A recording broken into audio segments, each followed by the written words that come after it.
All right, it's time for the week. ZTGD Radio. This is episode 869 for November 17th. Nice. The weed number. Yes, correct. On the show this week, we got Anthony. Yeah. We got Turds. What up? We got the Wombat. Yes.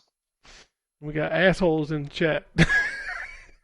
We definitely got that. I was very shocked. They up in the chat showing assholes. I gotta get with the kids. Be like, hey, chat, put assholes in the chat. Right.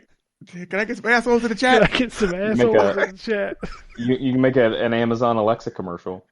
Like that. Bro. What L gift should I send? Amazon. Fucking. Yo, that's lit. That's a must cap.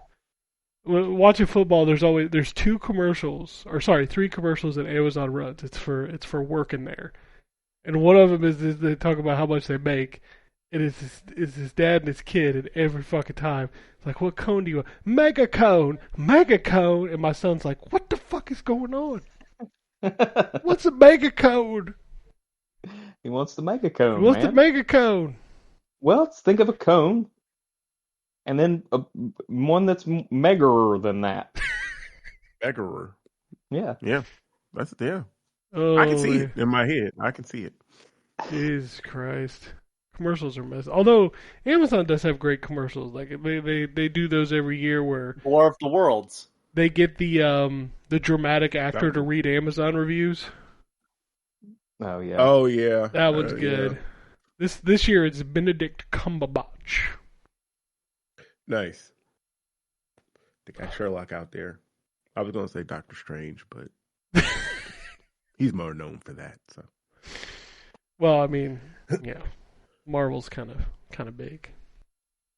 Kinda. Is it? Yeah, a little bit. Never heard of it. Nah. Man, it's so funny because we were talking about the prevalence of the after credit, stinger and shit. And I saw on IGN that I guess they just do this for every new movie. It literally has a thing. They're like, should you stay after the credits for the running man? Yeah, they have the credits. Yeah. They have the credits. But see, the thing is, though, like Stephen King was doing this long before Marvel did it, because all of his stories take place in that universe. Well, yeah. There's about half and half. Not all of them. Yeah. Most of them. Yeah, most of them do. Yeah. The Dark Tower all of his stuff is all connected. Yeah. Yeah, well, Dark Tower, which means that it's also connected to It, which is also connected to, I want to say, The Shining. There was one movie where they mentioned the crazy Insomnia. dog, which was Cujo. Yeah. Like there's like a tie-in. All of the Bachman stuff is not related. Misery isn't related. But they all take place in the same area. It's always up in New England. Well, I mean that's a write what you know type of thing. Sure. Yeah. You mean the guy from Maine is talking about Maine a lot? I'm not surprised. The wonderful town of Derry. Oh, all right. Let's talk about video games. Anthony, you said you have nothing. So tell us about nothing. Yeah, you've heard it all before. Keep going. Okay. All right, Terrence. It's Embargo Shuffle. What do you got? Oh man, I don't know. Hang on. You know what? While he's doing that, I will. Did I talk about No, I'm Not Human last week? No, because I've seen you playing that a lot, and I don't know what that is. So what? Okay, I'm sure it's a video game. That. I'm almost. So, do you remember that Lighthouse game, Static Dread, that I suggested? Yes. So this is very similar to that. In fact, there's some crossover stuff. One of the characters from No, I'm Not a Human does a cameo in Static Dread. Static Dread has a little bit more, I'm going to say, like, actual gameplay loop sort of stuff. This is I feel like there's a new brand of games that are just built to make you paranoid. Now, it's different than, say, like, Exit 8, which is just playing with the actual player. But No, I'm Not a Human is a well, it's an apocalyptic story. You're kind of in it. The sun has become too strong, so the people can't go outside during the day because they'll literally burn in the sun. So they only go out at night, but also everybody's being told that they have to sort of stay together. So you go to your door at night, you look through your little peephole, and you see someone standing outside, you ask them questions, and then you can choose to either let them in your house or refuse them entry. And the goal of the game is to not let the visitors in. The visitors look like people, but they are not. And they will kill other people staying in your house. So there's some very interesting, like, and I'm just going to spoil, like, the first two. The first one you do is, so you wake up in the morning. Every morning you wake up, the news plays. And you only have so much energy. Then you take a deep breath. And die in the sun. You get real high. So, the first thing that happens, so when you're done the night, it'll say, like, there's no more people coming to the door tonight. So, you go to bed. You wake up, the news automatically plays, and they give you something to detect the visitors with. And the first one is, their teeth are immaculate. So the first thing I do is I go over and I check myself in the mirror in the bathroom, and sure enough, my teeth are immaculate, and the character even says, smokers would kill for these teeth. Fuck. So the whole thing is, like, every day they introduce a new potential. The next one is the fingernails will be covered in dirt. Fingernails will be covered in dirt because they actually dug up from the underground. But it's like, well, there's plenty of reasons why your fingernails might be dirty, right? There's plenty of reasons why your teeth might be perfect. So he might be blowing bubbles with your asshole. You start to okay. So you start to build up, like, okay, is this person a visitor? And there's just these small little story beats to, every night you can peek out the window and see the world around you, because you never leave the house.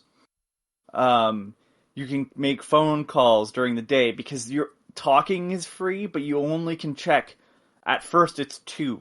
You can only check 2 things, and then you go to bed. And if you don't want to check anything, you can just grab a beer from the fridge and drink it, and you run out of energy immediately, because you can't go to bed until you've taken 2 actions. And then later on it's 3.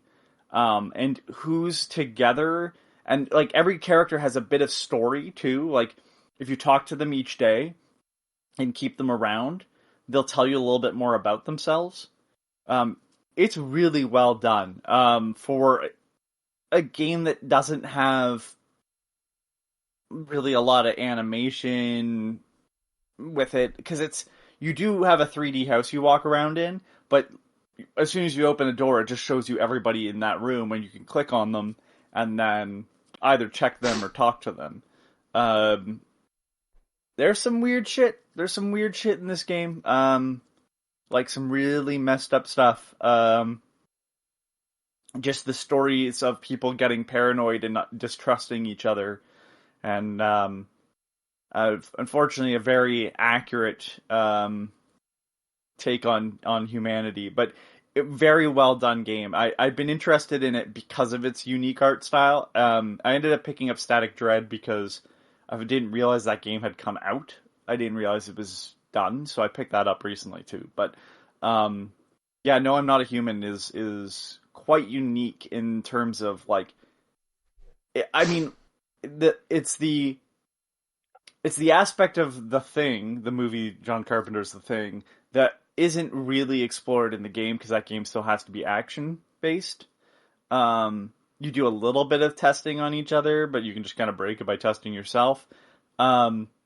This is like trying to figure out who is not human inside your house once you have a bunch of people. Because if you have enough visitors in your house, you wake up and it says, smells like something died here. And then you go through the room and somebody's missing and there's just garbage bags in their place. And if you think someone's a visitor, you shoot them and their corpse is in there until the next morning. It's fucked. Dang. Yeah, it's pretty fucked up. You pull out a gun, and your character will say something like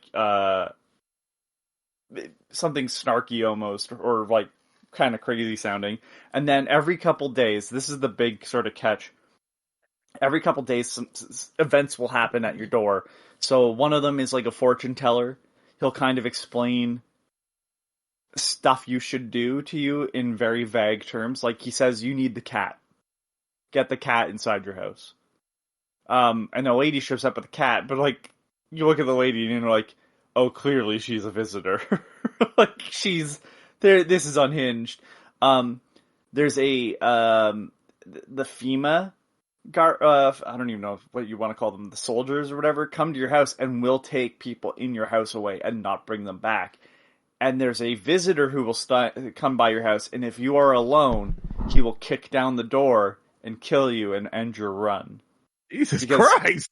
Yeah, it's creepy. Because he asks you, "Are you alone?" And if you say, "No, I'm not alone," and his face changes because there's a slight animation, and he goes, "You're lucky I can hear footsteps." He's like, "Yeah, but you'll be alone at some point," and then he leaves. And like you'll see him through the windows at night sometimes, holding up dead bodies and stuff like that. Yeah. You look out the window, he's holding up a dead body like John Cusack. No, he's holding up a FEMA soldier's head at one point outside. Yeah. Just close these blinds right here. Yeah, I'm just gonna let that down.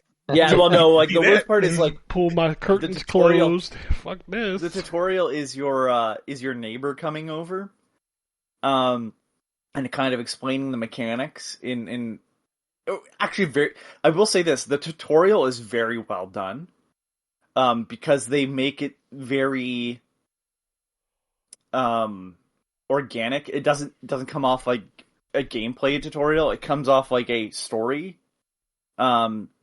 As he explains to you what's happening, and you can watch out to his house, and night by night some stuff changes and it gets darker and darker.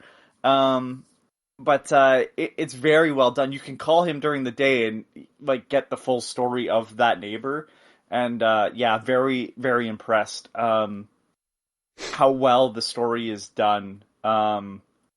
Because that's the key part. If you're just going for gameplay, I think you would have a bad time. But like, if you like sort of the paranoia and distrust that like the thing has,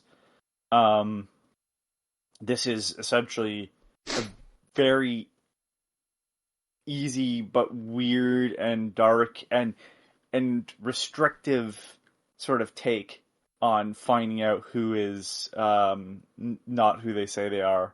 And you'll find people who are not who they say they are too, right? Because people lie as well. But that's no reason to kill them, necessarily. But yeah, just a very well done game. I have not finished a run yet, because I know Ken hates the term, and I wouldn't say it is randomized who shows up at the door every night. But that makes sense. There are people who will appear at certain times, but like that way you're not stuck seeing the same characters all the time. But the information you can get from run to another will carry over. That it's never like randomized who is and isn't a visitor. It's just figuring out who is and who isn't. That sounds cool. It's fucked. It's a fucked game. Okay. I say that and with like the highest respect. I got you. All right. Would you sort your embargoes out? Yeah. I have. Well, I mean, it's only 2 embargoes I have that are up now. I'll save Call of Duty for last, because I'm sure that everyone listening is on pins and needles about what I think. I doubt it. Does it have guns? I doubt it. Yes. You play America? Yes. Fuck you do. Yeah. Yes. Oh, thank God. But Patriot we'll talk about Simulator 2025. Jesus Christ. So I talked about this last week, or I almost did, but it hadn't come out yet. Pigeon Simulator. Oh yeah, I booted that up. This is a terrible game. It is a terrible And game. I used the term game extraordinarily loosely here. Like, It's a terrible game. oh my God. Like, what the fuck So- even is this game? Like, I don't understand it. It is so you're a secret agent, like pigeon. You like have to carry like the little tutorial thing. It shows you how to fly, which I talked about last week. Pigeons can fly. These pigeons, you press A and you like go up in the air and then you just kind of slowly drift back down, like you glide back down. You can't just stay flying. Like I figured I'd be able to fly, like a bird can fly, but no. But you shoot this little like grappling hook thing on these objects and you got to like swing it into this area to get rid of it. This little cursed object, or is it infected? I can't remember. Listen, I'm playing so many different things. There's cursed items, there's infected items, there's zombies, there's vampires, I wanted spiders. To note that when you said fly, my immediate thought was the stupid Lenny Kravitz "Fly Away" song. Like Like a dragonfly, like a tiny fucking dragonfly. Yep. Wow. sure. When you mentioned it, that melody just played in my. I was like, oh yeah, that is that song. Okay. But yeah, it's. I would write a review about it. It ain't gonna be a good review. It's not a good game. I guess it's supposed to be like build confidence in me. Right? Actually, Well, it was supposed to be like Goat Simulator, which I never actually played that, but from what I understand, it's just like a chaos sandbox, right? You're just like free to pretty That's much. exactly do what shit. it is. Okay. Yeah. Yeah, this is not like that. This is like you can do stuff, free form and everything, but it's more structured with its weird story of secret agent pigeons trying to say. I just don't understand. I don't get it. Yeah, I don't. This game, I played through the tutorial because it's on Game Pass, and I was like, no. Yeah, goodness. If I could play Ghost Simulator as a pigeon, I might be entertained for like a couple hours. But this, this. Are you not entertained? Yeah, and that's what it is. Like, it's not even, you can't even like sit down and fuck around and just, I had some fun. Like, it's not even like that because the mechanics are broken. Like, it's not good. And then there's Call of Duty 7. Call of Duty Black Ops 7. I don't want to. Yeah. No, I mean, at this point, Where to it's begin? called blah, Where blah, to begin? blah. I'll begin for you because I can't talk to you about the game. So I booted it up, and I go through that whole rigmarole of the screen. Oh, the game needs an update. Oh, now I gotta go to this menu. Now I gotta go to that menu. I gotta go to this menu. Okay. So then I went through the options. I was like, holy shit, this is a PC game. You can turn on like fucking frame generation and fucking object motion, but like it's crazy. And then I try to figure out how to start the game, which is a whole rigmarole. It just is. And then I finally figured it out, and I started the game, and it started to try to matchmake, and I just was like, nah, fuck that, I ain't playing with somebody, and I turned it off. Okay. That's a good place to start. That I can kick off there. Turning it So off. actually, I'm not going to lie. It kind of is. I am, and I've talked about this on the show before. I don't hate Call of Duty. Y'all know I enjoy. I don't either. first-person I enjoy shooters. the campaign. I know. Well, right. We come at it from different angles. You enjoy the campaign. I enjoy the multiplayer portion. I'm not opposed to the campaign, but I'm much more married to the multiplayer portion. But they're usually, you get a solid experience, and then they have the zombie stuff in there. Like they usually they have something for everybody. Well, with this one, they decided to go all in on the co-op. So everything is co-op, from the campaign to zombies to obviously multiplayer and stuff. So when Ken is talking about he was trying to play the campaign and it started to matchmake, because you can't play it by yourself. Well, that's a lie. You can, but you have to. I don't know what the toggle is to make it by yourself. I couldn't figure that out. It just started trying to find a match, and I was like, I don't want you to find a match. I just want to play the campaign. But see, the reason I think that they have that like that to where you can't, make it so. I don't know. There has to be a way to do it because I've loaded in solo, but when I was by playing themselves. Like it has to be able to be done, but their menu system fucking sucks.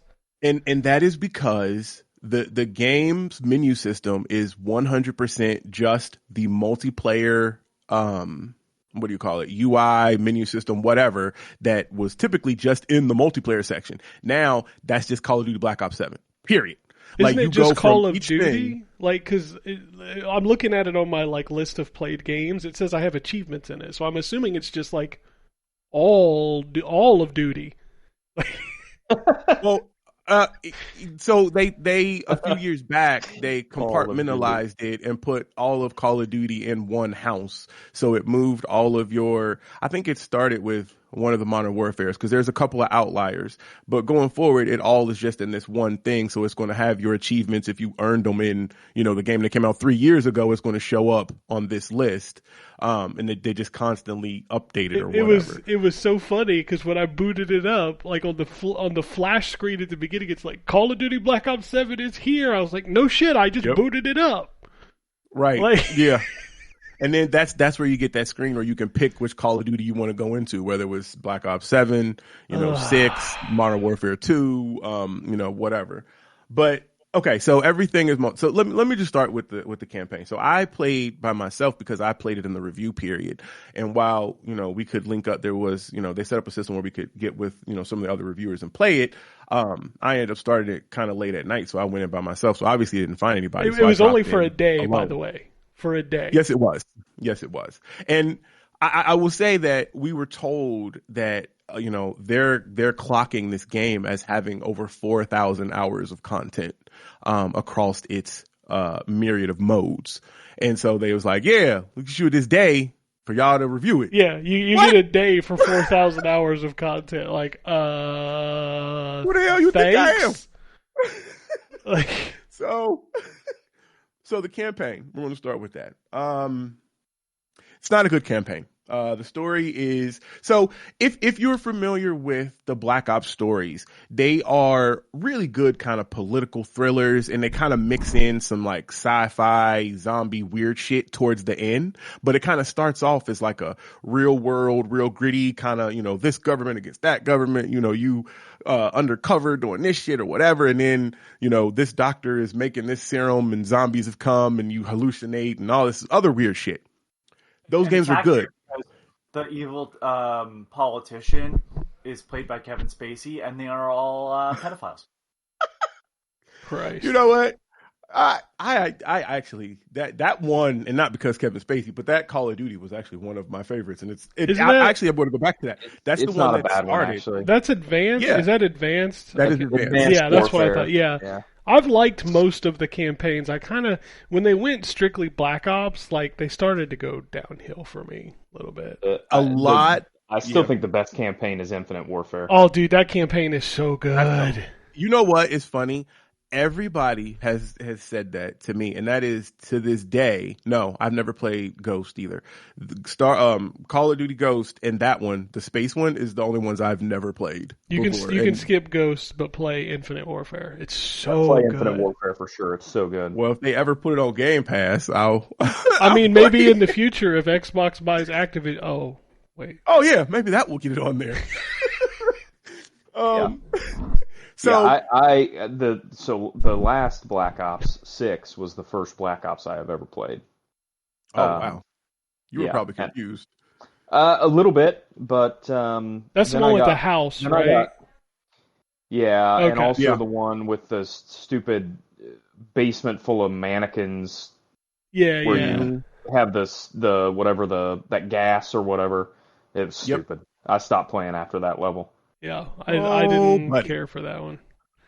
Oh, you ain't gonna play that. So, okay. So the Black Ops games themselves have followed a story, like, since the first one. Like, they follow Alex Mason. I think this one is his son, David Mason. Can I ask a quick question? Because I don't know the Call of Duty lore. So I watched the intro, which you cannot skip, with the dude from Heroes or whatever. Yeah. And they showed a tombstone, and it looked like that motherfucker had been alive for 100 years. Yes, that was that's Woods, and yes, he died an old man. Because in this one it's like 2039 or something, so I'm assuming there was some skip forward in time. Yeah, this one Okay. is more or less like a kind of a direct sequel to 2, because that enemy that they I can't think of that colonel or general's name that, you know, he had killed but now he's back. That was all in the second one. Like this was all stuff that is like resurfacing from Black Ops 2. So this one kind of works as a direct sequel. But the problem is they have the co-op thing. So you watch the cutscene mission. Your 4 team members, including Michael Rooker, is zip lining down into this thing, and then it transitions to you playing the character. And you look around and you fucking by yourself. So they don't give you AI teammates, which every other Call of Duty campaign has always had AI teammates with you, whether they were off fighting in this corner, like, you know what I mean? To immerse that whole thing. If you go in this single player, you're by yourself, even though a cutscene will play right after that with your 4 buddies that's just going to show up right there. But then when it comes back, they disappear. Like, what are these niggas, ghost? Like, I don't understand. No, they went off to the side. They just hanging out, playing Nintendo. It's hadn't. So that's the first thing, which is stupid. So it's built for 4 people to play, and yeah, if you're by yourself or it's just 2 of y'all, you'll see the other people mentioned in cutscenes and stuff, and their heads will pop up like they're talking to you on the screen, like not, you know, they're a picture of them, whatever. But that's it. Like you won't actually see them when you're running around. The gameplay itself, Jesus Christ. I feel like they started this with the last campaign, which felt like it was just a string of Warzone matches. And if you don't know what Warzone is, that's their Battle Royale. Call of Duty's like Battle Royale, but there's 2 different kind of variants in it. There's the Battle Royale portion that is like Fortnite, you know, 100 players drop in, 1, you know, leaves. But it also has a PvE VP kind of mode, where you run around and there's different sites and stuff that you go, and there's, you know, PvE enemies, but then other people can show up and kill you and take the stuff. And it's kind of like an extraction shooter. That's what they have turned this campaign into. So there's boxes that you go up and loot, and you got to pick between this grenade or that grenade and this skill and that skill, the same as you would, you know, running around in Warzone. Jesus Christ. It just, and again, they started this in 6 where it was really disjointed. Like you run into random missions. This one has a whole like narrative, like campaign. So it doesn't feel disjointed. Just the gameplay just feels like I'm playing Warzone missions. The story itself is wild AF. Unlike the others that starts with more of a grounded kind of thing and coalesces into, you know, some out there type stuff. This starts off with, you know, you get gassed. The guy that you thought you had killed that sent the message is, you know, is that in your head? Is he really still alive? You end up fighting zombies, a gigantic version of Michael Rooker. There's red mist and shit. It's sci-fi as fuck. Like you playing this and you like, what?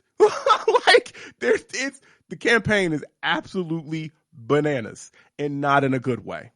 So I don't understand why, like, Call of Duty directed by. I'm not even done. Well, like wait. I just Actually, don't understand why, like, you know, there's definitely 2 audiences for Call of Duty. There's people like me and Ryan who like to play through like a 5-hour Michael Bay style campaign. Yep, Right. and that's what it is too. And then there's the people that love the multiplayer. Stop trying to make the campaign for the people who aren't going to play it. Preach. This is not a Call of Duty problem. This is an entire game industry problem. It is, yeah. Every freaking game shoehorns the multiplayer. If a game has multiplayer anymore, it shoehorns it into every aspect of the game. It's so stupid. This is the core problem I've been complaining about with sports games for 10 years. Is they can't stop shoehorning the multiplayer into the single player, and Call of Duty's just another example of that. I'm so tired of it. Like, I just want to play a big stupid campaign. That's all I want. Yeah. Well, and what makes this worse is the fact that it's always online, right? You can't pause there it, right? There are no checkpoints. No, you can't pause this game. There are no checkpoints. It will kick you from the game. I had to get up and go pee, and I came back and I got kicked because I was idle too long. No checkpoints. I had to start the mission over. Like, what? Bro, what the fuck are we doing? Like, Oh my goodness. Okay, so that's the campaign. It's not great, and they've put a lot of trying to make it great with making it co-op, and they got the big name stars with Michael Rooker and I don't remember that dude's name for Heroes. He got a funny name, Milo. I think it's Milo Ventimiglia. Ventimiglia? Like yeah, Ventimiglia. That's his name. Yeah. I mean, he's just making syllables now. You ain't even trying. But I was trying. I was trying my hardest. I'll tell you why I know his name, because when I was younger and my face was not fat, people were like, "You kind of look like Milo Ventimiglia." I'm like, "Cool, that's a name I can't pronounce." You know what? Actually, I think you still do kind of favor Hillman pictures. You get on the Twitter trend of like, show us your celebrity doppelganger. Jesus Christ! Twitter trends. I saw that one. Anyways, I'm good. Hey, you want 10 games to get to know me? Let me post a picture of myself surrounded by box art. Yeah. Are we talking about the Horizon? You kind of look like later? him, actually, Anthony. Oh yeah, that probably will be in the news. The Horizon stuff. That's in the news, right? I'm sure that's in the news. Okay, I'll talk about it then. But the conversation about online multiplayer and everything. We got news that we're not getting one but two online multiplayer Horizons. That's why they keep trying to make that a thing. And you know what? I'm just going to quickly say it, and I'm sure I'll say it again later. But like, I have no issue with the fact that there's an online Horizon game. Actually, we'll probably play it. I think it might be. But I have a fucking big issue with the fact that there's going to be fucking two. What are we doing? I mean, one of them isn't on the PlayStation. So I'll play the actual multiplayer one. I won't play the MMO likely. I might try it, but unlikely. I'll mess with Anyways, we'll talk about it later. If it wasn't in the news, it was a prime time to bring that up. That's all. All right.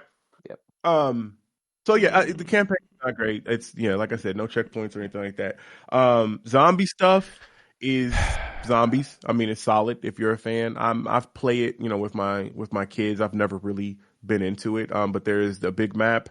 They've added lots of, Easter eggs and stuff. You can also, one of the first missions you do when you log into, or when you go into the zombies map, is you fix up this truck. You can actually drive. There are like 4 or 5 different areas around this zombies map that you can drive around. And there's different things to do when doors to open and stuff in every area. I don't know if y'all have played the zombies, but it's wave based, so they're not doing. I mean, I've played different versions. I feel like it's different all the time. Like there was the one that had Jeff Goldblum fucking. There was like a story based one. There's like the Dead Ops top down one. There's many. They brought that back. I did play Dead Ops Arcade. That was actually a lot of fun. I used to love to play zombies with people, and then it just got to be too much. Like everything else in Call of Duty, it just got to be too much. You're right. And I think a lot of it is because, when you would jump into zombie matches before, we're having a good time killing zombies, pack of punching guns, whatever. When you get into those matches now with these kids, these motherfuckers will go off on you if you don't know to do this Easter egg. When this ball drops, when this zombie loses a leg, you have to jump over here and touch your taint, and then you're going to trigger something that gets an explosion. And these kids will fucking, they'll kick you and cuss you out. And I'm like, you little bitch ass motherfucker. I was playing this game long before you. When you were still a glimmer in your daddy's eyeball. Right. And I'm like, man, I can't even just have a good time no more. No, you're not allowed to have a good time in online games. No, games aren't for having a good time anymore. They aren't. It's for, stacking stats and proving shit, I Serious guess. business. I ain't for that. I'm just trying to relax and have a good time. Anyway. So yeah, zombies is pretty much, the same if you multiplayer. Yeah, it's fucking multiplayer. It's fast. If you're looking for new maps, you ain't gonna find them, because I swear to God, every map I've played on in the past Call of Duty map. Hijack, the one on the yacht. I can't remember the name of that one, but it's got a big tower in the center that people like to climb up and start sniping from. I don't know. For as much 4,000 hours of content and all the stuff that they said they put in there, a lot of the stuff just feels like recycled, and they just pulled it from, Warzone or existing stuff that they had going on. The campaign shit is new, but even that it's just why I don't understand. Yes, Black Ops has sci-fi elements, but to skew it so it's just watch some clips. I'm gonna tell, go to TikTok and just Google, just look up Call of Duty Black Ops 7 campaign, and I guarantee you, whatever you find is gonna be batshit crazy. You're gonna be like, what the fuck? Is he fighting a giant? What is this, Batman Arkham Knight? Like no, that was Arkham Asylum. Asylum. Arkham That was Asylum. Yeah, because it was like fucking that Scarecrow fight. I'm like, what the heck? I don't understand. I don't understand. So yeah, I miss I miss World War II Call of Duty campaigns. too. And Medal of Honor. I love Medal of Honor. Allied Assault was yeah. my I favorite. mean, those were hard, good, man. but there's a reason why they stopped making them is because Jesus Christ, there were 6,000 of them. And, Oh yeah, people got sick of World War II. Yeah. I mean that's yeah. And now we're sick of this, so it's time for a World War II renaissance. I just want to go back. I keep saying, why can't we go to Vietnam? Can we see some stuff like Battlefield? They made do that already? one, but it wasn't Call of Duty. I thought they did a Black Ops that was in Vietnam. It took place during Black Ops is Vietnam. Right? During the first one, because that's where Woods is from. Like he fought in Vietnam. That's where he got into the Black Ops. I forget the name of their little department, but yeah, that's how he got all involved in that. But yeah, so if you're a Call of Duty diehard, multiplayer and zombies is there for you. I don't see a lot of people coming away from this campaign like, oh my god, that was great. Like I don't see it. It's just not. I might try to play it again at some point, but I'm just like, I have so little interest now after all that debacle of trying to play it. It just. Yeah, and like I said, I don't know how you can play by yourself because it's going to automatically match you with someone. Because I'll have to Google so therein lies the big problem of video games now. If I have to Google how to play something by myself, that's a problem. Yeah, that's wild. That is wild. Oh, I forgot. The campaign, after you finish the campaign, it opens up and the campaign has an end game, which will drop you and 31 others into a Warzone-like map, which are a bunch of points of interest and PvE enemies. And it basically turns into a looter shooter. So you have to go through and you have to extract the most loot, the best guns, best armor, attachments, and all that shit, and then escape with it, and then make your builds, and then go back and do it again. So, yeah. I don't know what we're doing. There's a point where it's too much. Yeah, this feels like too much. It feels like too much. Like they are literally hitting every single genre, subgenre, whatever that's hot right now. We got extraction shooters, we got some battle royale, we got some multiplayers, we got some zombie shit. Like what are we doing? I don't know, man. Didn't I see a story that they're in trouble for using AI, which is every game, for the artwork. Yeah, the little cards you get that you can put on your profile. I guess some of those were generated with AI, so people are, upset about that. But yeah, that's Call of Duty. Beyond that, new stuff. I think that's really. Oh no! I played Void Train, which I have to. It's on Game Pass. I also played Rue Valley, but not a lot. I could talk about it a little bit. So Void Train is one of those typical Terrence games. It's not a farming simulator, but it is a survival game. But obviously the catch is you're on a train. And you start off with one little, car that has that little pump on it that makes you go. And then as you go along, you build the train to be bigger. You upgrade the armor and different things. The whole story is you got sucked into this void, messing with some professor's stuff, and now you're trying to find this professor. The only thing that's here is this track where your train is, and then as you go, there are these different resources and stuff that's floating in the void. You can jump off the train that you're tethered to and grab these and then come back and, build up your stuff. It plays like a rogue. When you actually getting wood and stuff, you can come off the ship. We'll train in this point. But I don't have a clip for that. Actually, yeah, I know, and I thought he was getting rid of that and replacing it with Drew's thing. Dude, I don't know. Again, I have to Google how to change the soundboard because I can't fucking figure it out because I'm stupid. Imagine. Maybe Void Train. Okay. It's not great, honestly, and I like these survival games. My problem with this is it's boring.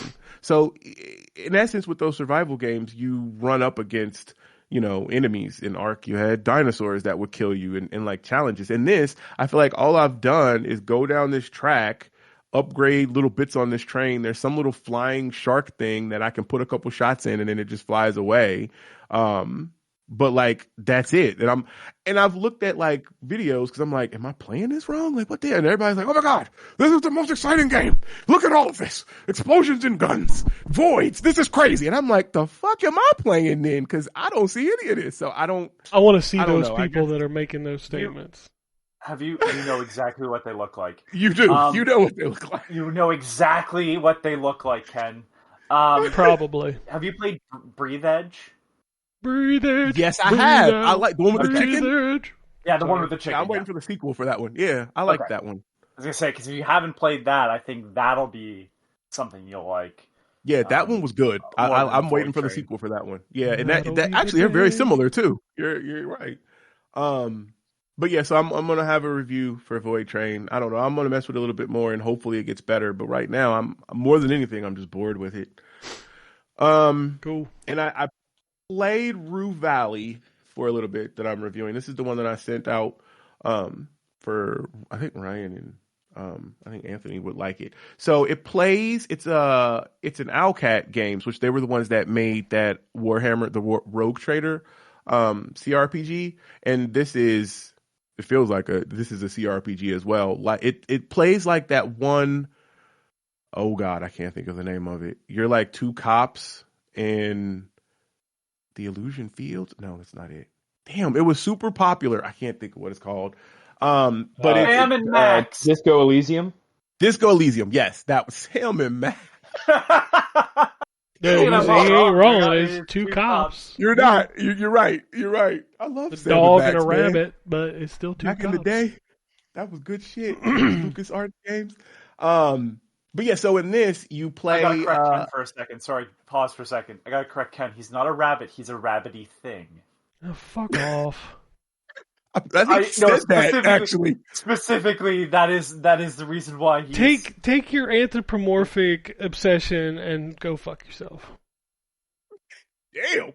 Poor. Okay. I love you. I love you, Anthony.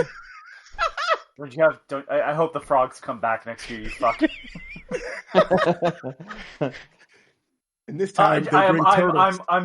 I'm like God in punishing the Egyptians, but the Egyptians are you, and I'm still sending frogs. That's fine. I got a gun for him. I'll wave my Second Amendment rights. Hunting frogs. That's right. But I'll be able to talk about this more next week because I really haven't put a whole lot in. But it's very dialogue heavy. It is voiced, which is nice. The main character is like, I started off talking to a therapist. He is got some mental issues going on. But the overall thing with the game is that the there's therapist like a time or loop. you? No, your character has some issues going on, not the therapist. Lord like Jesus, you're going to the therapist. He's got some severe mental issues. Yeah, but you can like craft your person. Like when you start off, when you're talking to him, you can kind of decide your issues. Like with the. I wish I could do that in real life. Man, me too. Because like I could choose to be, what was it, arrogant or observant or something like that. Like you had to pick which one. And I was like, damn, I wish I could just choose my traits like that in real life. But yeah, so it seems, pretty solid story wise so far. I like the voice acting. The art style is pretty good as well. But other than that, I don't have a lot to talk about it yet. Other than just there's too many fucking video games. There are a lot of video games. Oh my goodness. I played some Marvel Rivals because the new season started. Gambit is cool, but I'm not going to use him. He's very complicated. I saw so many comments about that game this week of people like, they've done in a year what it took Overwatch 10 years. They have as many characters. I'm like, oh, Jesus Christ. Yeah, I saw that too. And I was just like, okay. That doesn't move me one way or the other because I don't care. Good for them, I guess. I mean, there's like two sides to it. It's like, number one, y'all don't have to think up a character. Y'all got them already. So like, you don't have to make new characters. Number two, like, a lot of the people in Rivals kind of the same characters. Like they keep making the same thing because I'm like, how many different traits could you have in a hero shooter? Like every time they do an Overwatch hero, I'm like, well, that's kind of mercy, you know. Yeah. Like you picked and choose some pieces from different stuff. I'm like, well, okay. Mm-hmm. I don't know. The fight between those two games just cracks me up. People are so stupid. I don't pay attention to it. I'm gonna be honest. You pay attention to it way more than I do. I mean, it's because it shows up in I don't care. my feed because I'm always looking at Overwatch stuff and like shit just Your crops description up. of the heroes reminds me. So there's a I don't live there anymore. I don't care. There's a place in Brantford, Ontario, where I used to live, called Wingmaster, and it's a really good wing place. But it's like we have 100 flavors, and it's like That's too many. That's too many flavors. well. So Jeez. here's the thing: what I like about his place, at least, is that he admits on how he gets to those 100 flavors. He's like, well, technically, this is just this sauce and that sauce mixed. Oh, I see. So he's at least upfront about it, but it's like, yeah, that's exactly how you would have to get to that, and that's what I was thinking of when Ken was talking about like your heroes. Like, yeah, eventually you're just mixing and matching pieces. It's like, yeah, a little bit of tracer and a little bit of like support, I guess, or whatever. Like, because That's exactly how it. kind of has to go. Otherwise, you're like making a brand new mechanic. Like, I think that's the reason why, even though I didn't play as much and I left shortly after his launch, it's like Lifeweaver was very different, right? With the platforms and everything like that. And pulling people. You have to do a lot of work to maintain that, though, where like all these characters are going to feel completely unique from one another. It's hard, and at a point, you like maybe you should like just be cool with it, you know? Maybe you should like, start making that single player. They added a whole ass like story section this season, and like it's just fucking videos. Oh, you're talking about Overwatch. I don't think Rivals did make a commitment to do more PvE content. They already released the Marvel Zombies thing, and they put like this weird like lobby thing and set in New York where like 100 players can join. Like you can pick a character and run around and like chat with folks. It's like a giant, I guess like a hub essentially. I don't know. For those people I don't want to chat with like hero shooter players. Fair. I'm sure somebody does though. No, I don't want to talk to those people. But yeah, and to your point, Anthony, like Gambit is the healer. So I mean, they changed it so that his cards obviously do damage, and it also heals players as well. And then he has attacks that do that as well. So I mean, in the comic, he doesn't heal; his stuff just damages. So I mean, they tweak shit to make it fit, and I think that was smart because obviously nobody likes playing healers. I do, but the majority of people don't like playing healers. But for them to take a super popular character like Gambit and drop them in a strategist role is going to make people, gravitate towards. But he's hard to play. He's got a lot of technicalities and button presses that to optimize his stuff, and I'm not going to play him. Do you want to know why people don't like to play healers? I have the perfect. So I was playing last night, which by the way, the season is still terrible. And in the chat, my DPS is hollering, heal, heal, heal. So I pulled up the stat screen. I had the most healing out of all 4 of the healers. And that's why nobody likes to play healers. I'm like, bitch, you're gonna die. Like if you just stand out in the open, you're gonna die. Mm-hmm. Yeah, this is the same thing in Rivals. Always, man, I can't get no heals. I'm like, bro, I'm fucking pocketing you at this point. Yeah, I can't help it that you decided to stand up here where all of them was at. Like, what the fuck are you on? Like, yeah, people can't seem to see their own mistakes and what's happening, always just default. I'm not giving any healing. Well, the numbers aren't showing that. So I always just reply in the chat when they say heal. I'm like, well, kill. I mean, I guess. Yeah. Can I get some kills? Can I get some kills? Like that'd be cool. Can we get some kills in this piece? Like I pumped 1,000 healing into you, and you died. They didn't die. Mm-hmm. That sounds like a you problem, not me. Right. Land your shots. How about that? Yeah. That's why you play in DPS. Yep. Yeah, that's it. That's pretty much all I got. Yeah, I've talked a lot. Go ahead. All right, Wombat. All right. Yeah, I really haven't played a ton. At least not that we haven't already talked about. I've been playing some more Dragon Quest. There's some in-game bosses that I've been trying to level up to beat in that game. Again, I can't say enough about how much they've done to improve Dragon Quest 2. So, highly, highly, highly recommend everybody picking that game up. And then I mean, most of the rest of my time in terms of gaming has been spent playing Ghost of Yotei.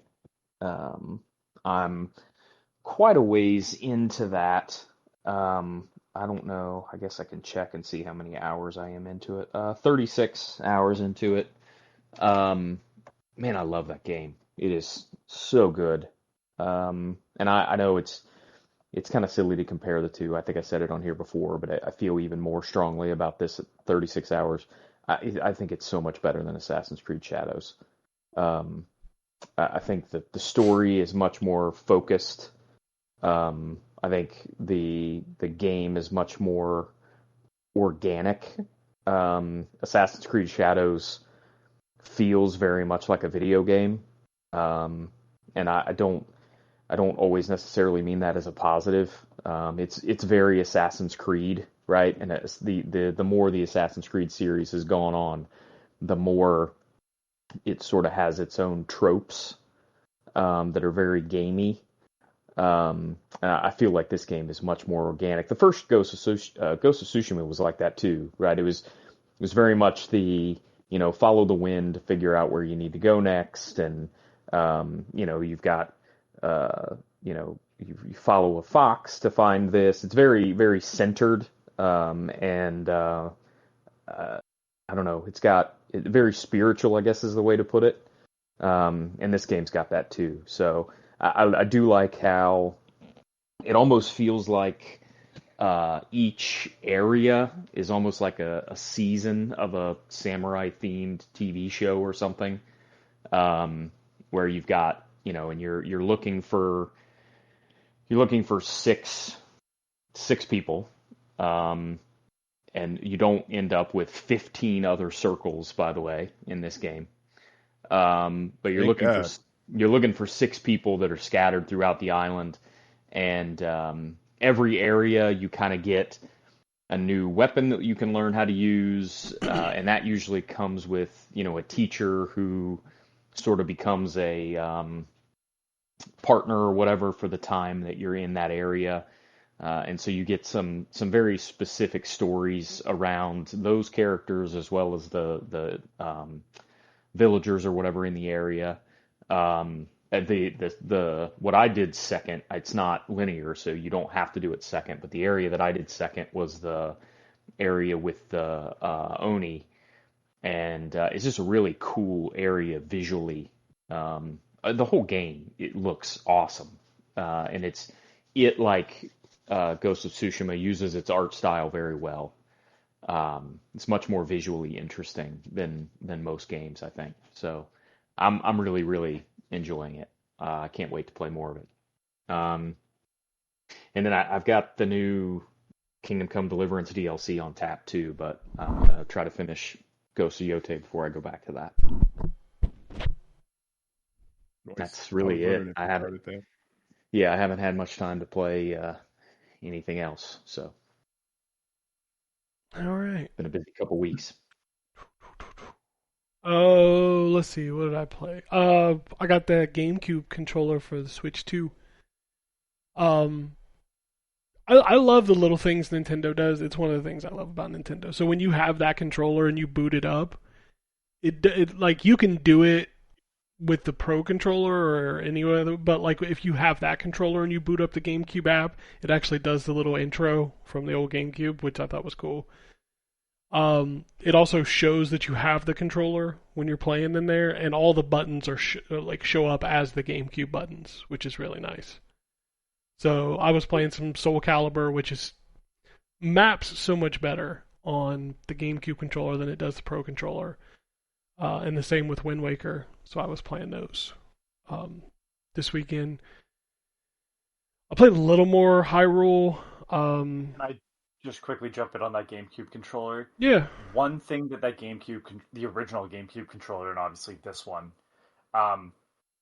button size based on usage Yes. is highly overlooked.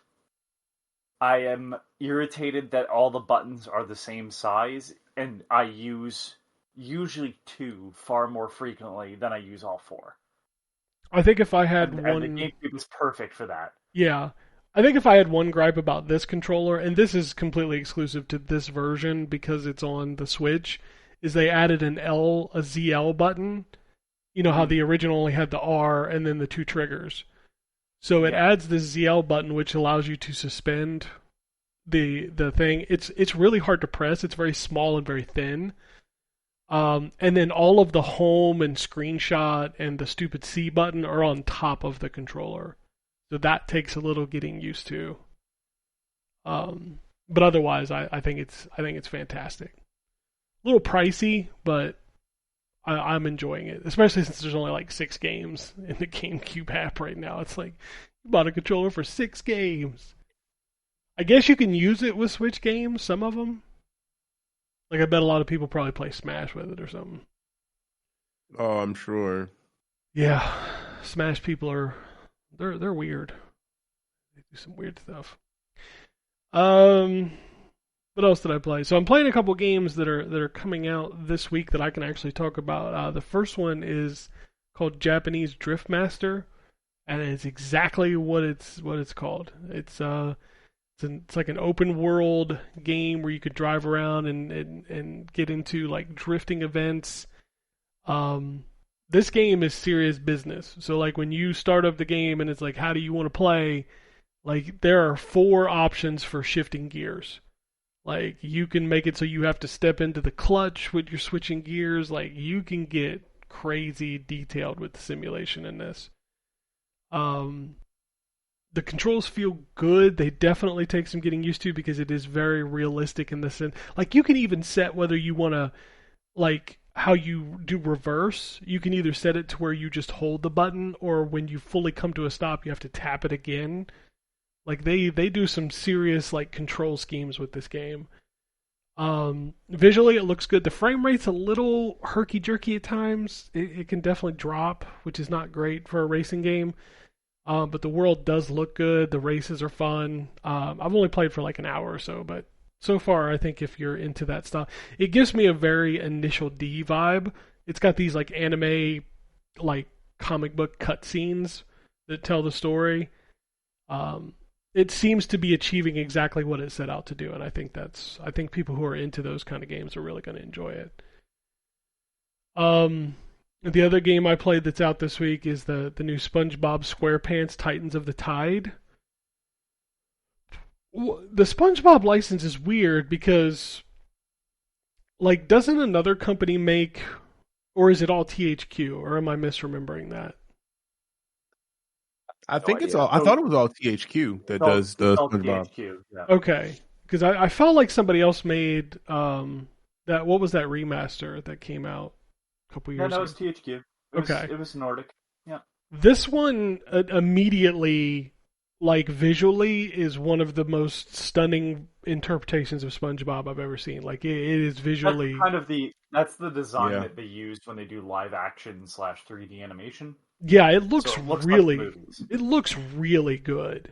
And it's a pretty standard platform, but this is a buddy platformer.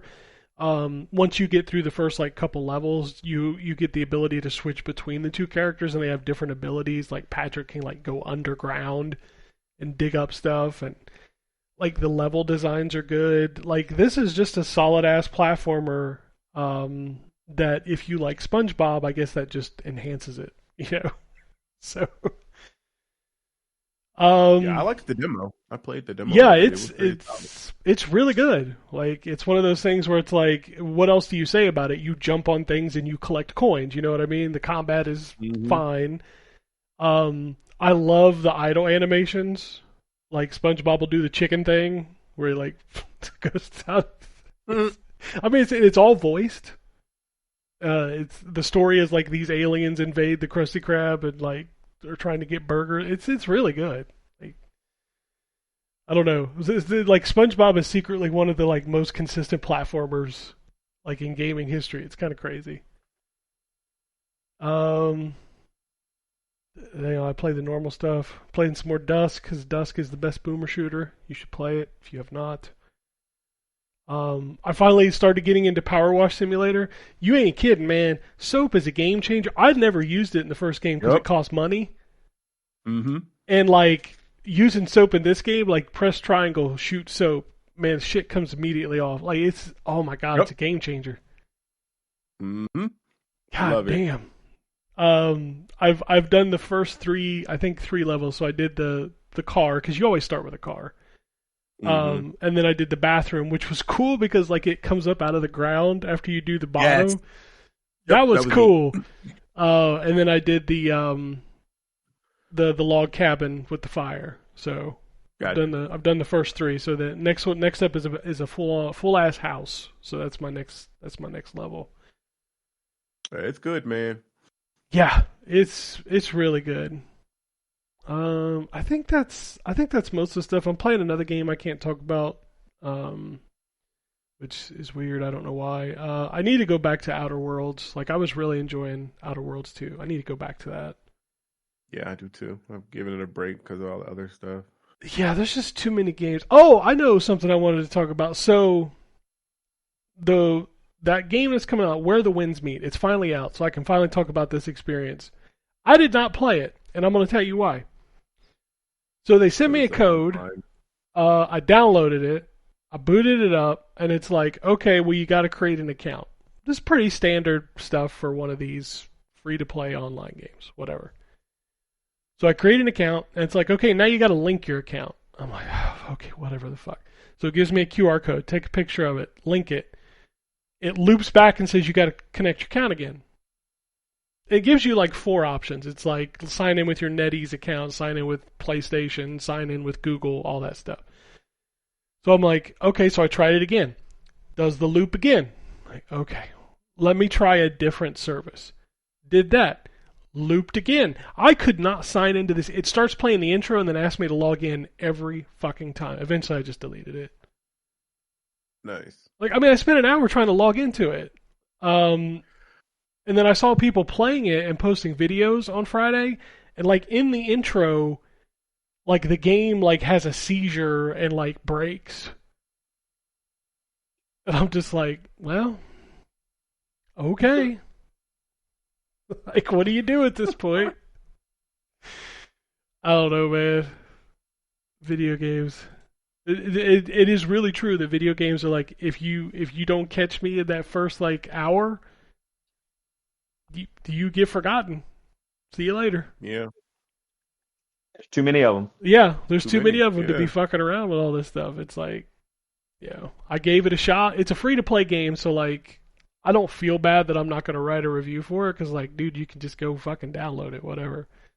I didn't know it was free-to-play when they sent the review code. I was like, oh, well, I'll check this out, and I booted up, and I was like, oh, it's free-to-play. Oh, never mind. We're fine. Oh, yeah, there's too many games. Oh, shit, I just realized there's something else coming out this week that I'm playing. I totally forgot I was playing. Jeez. Damn. Well, it's just too many games. Like, people send this shit and like, you just, you forget it's coming out. Like, I think I can tell you, like, I'm playing Sabaros, which is it's a horror game where you're a chicken trying to escape from a meat packing plant. Like, you escape from the assembly line or whatever, and like, then you gotta escape, and like, the fucking dudes are chasing you. Okay. And then I'm playing R-Type Delta HD Boosted, which is just an HD version of R-Type Delta, which, I love me some good R-Type. R-Type's the shit. But let's talk about what's out this week. There's a new Assassin's Creed Mirage add-on coming called the Valley of Memory. That's weird. I think it's free. Yeah, this is the one that has something to do with Saudi Arabia, right? I think I think so. so. The government of Saudi Arabia paid for them to make it. Yeah, I think isn't it free too? Yeah, I think so. Well, yeah, because they changed the or they updated the parkouring like animations and controls and stuff. Like they did a bunch of stuff under the hood too, rather than just adding just the story stuff. But Apparently, it's supposed to be better. takes place just before the events of the main game. Probably AI. And says more than 6 hours of content. That's pretty good for free.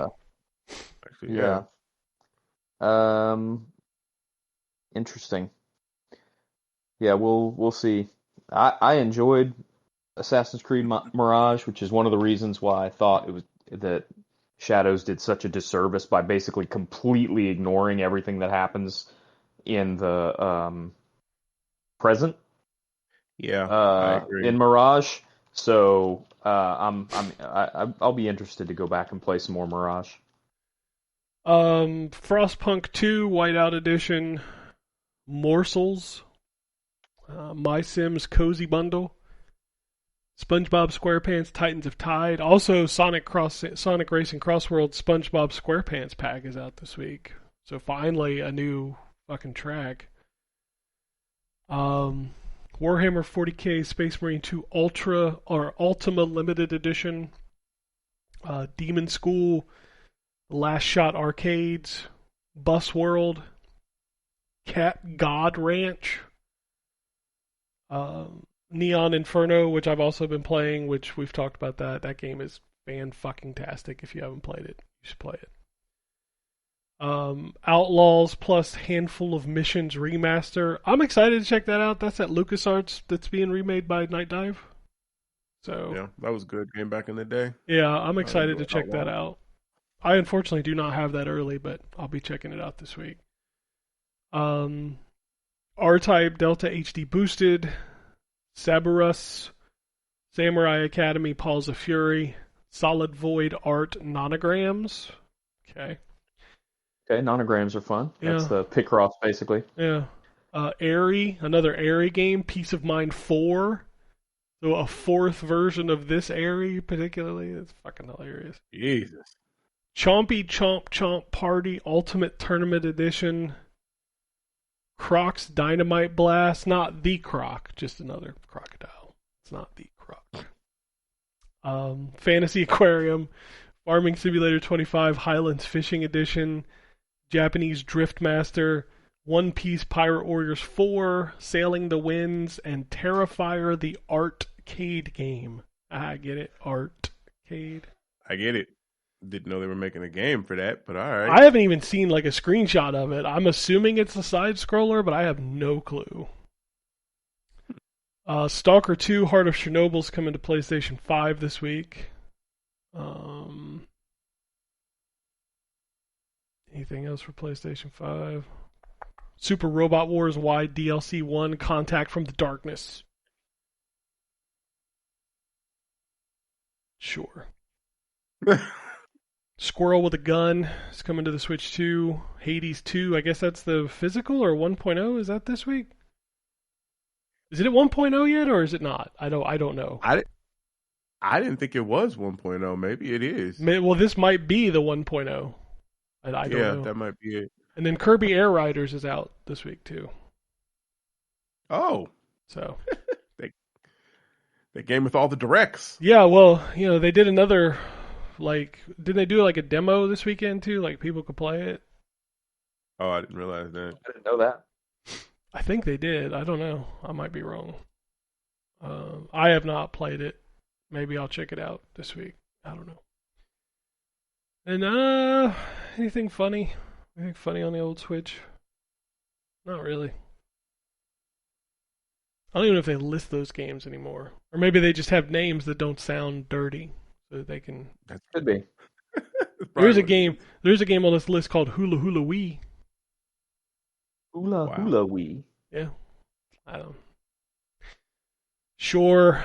Whatever. Let's do some news. Boom, ba boom, boom, boom. Todd Howard says The Elder Scrolls 6 is still, quote, a long way off.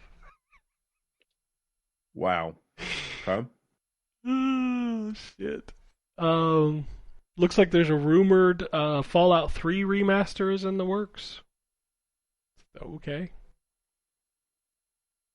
Hi-Fi Rush publishing rights have been transferred to Krafton. The game is being updated to reflect that. So when next time, if you ever boot it up again, it'll probably say Krafton instead of Microsoft Game Studios.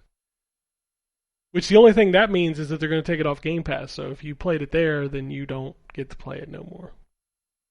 Yep. So, cool. I'm glad it's in a company with, they just fired a bunch of people because they're doing all AI. Cool.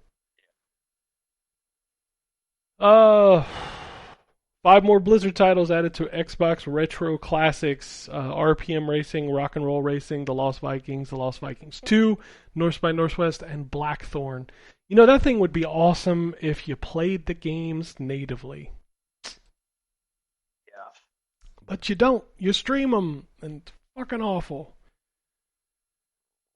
Hey guys, there's a new Ratchet & Clank game coming out called Ranger Rumble. It's on a phone. It's on a phone. That makes sense.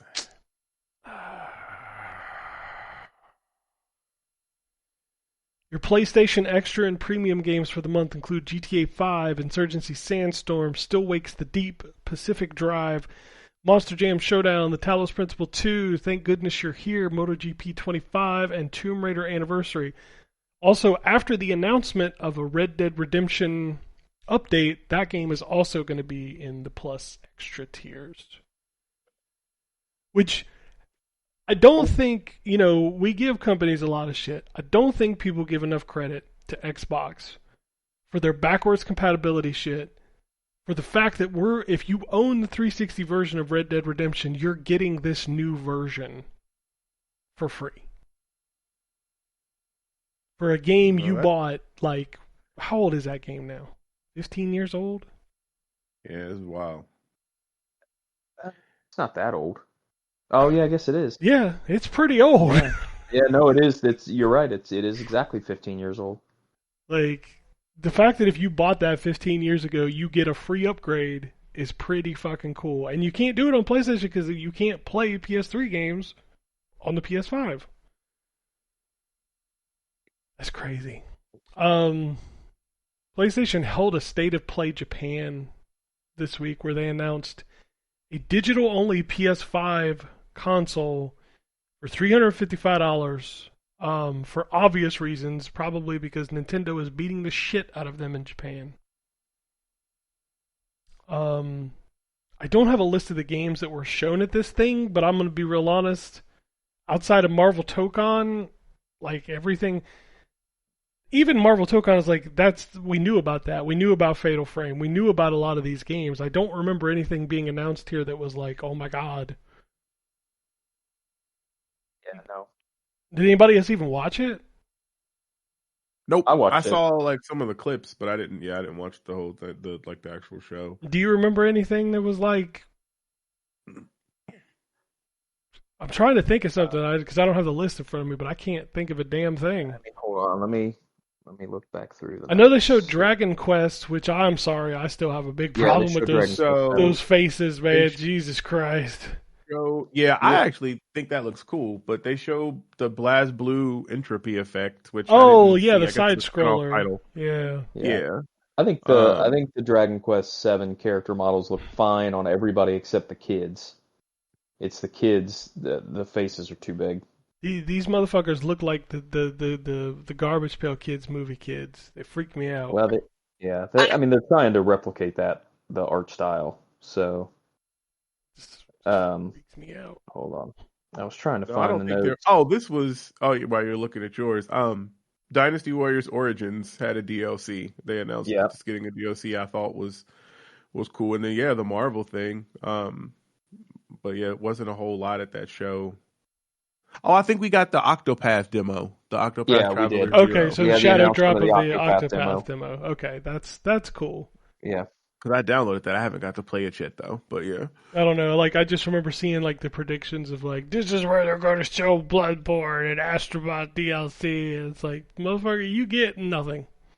I don't know why they would have shown... Well, I guess maybe. But... I don't know. Yeah, people I get... that there.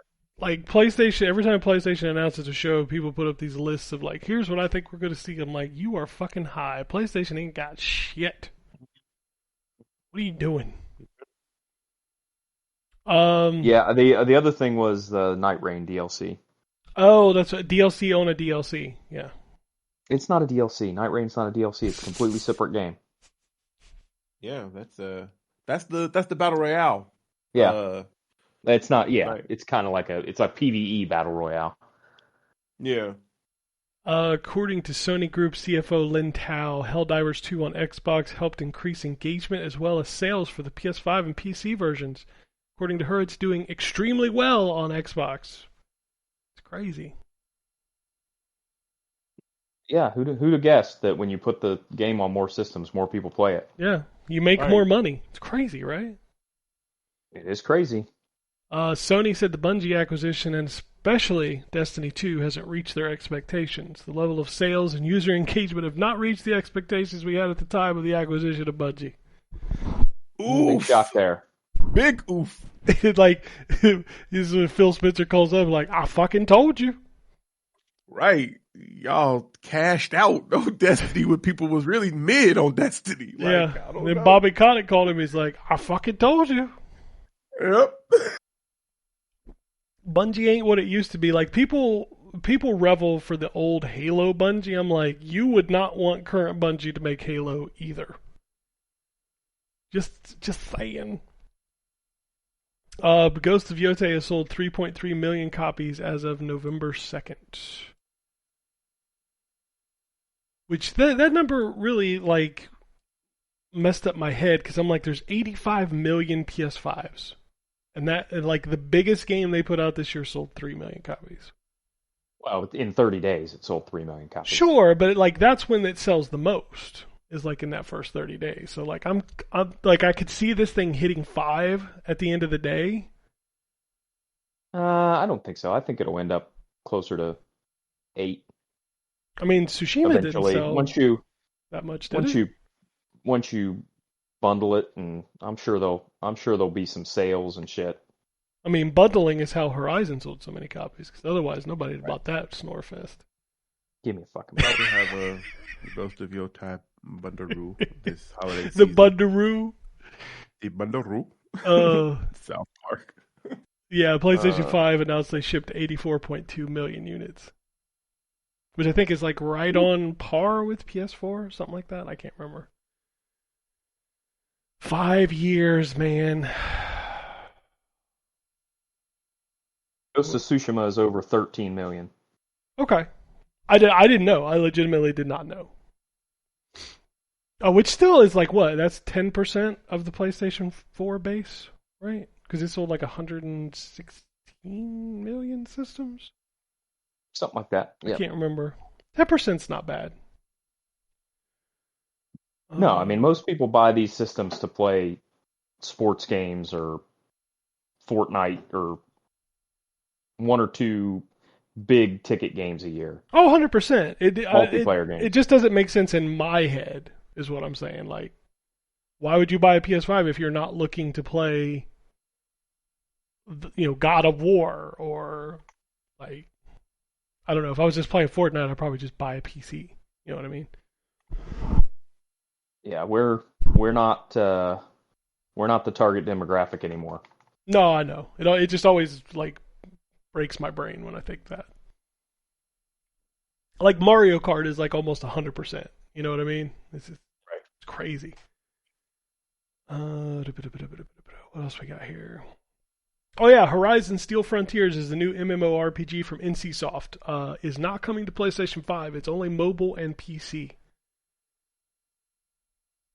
Which I know it's a PS5, which is weird. But go ahead. I know it's a technicality, but that means it'll technically be on an I'm using finger quotes here, an Xbox before a PlayStation.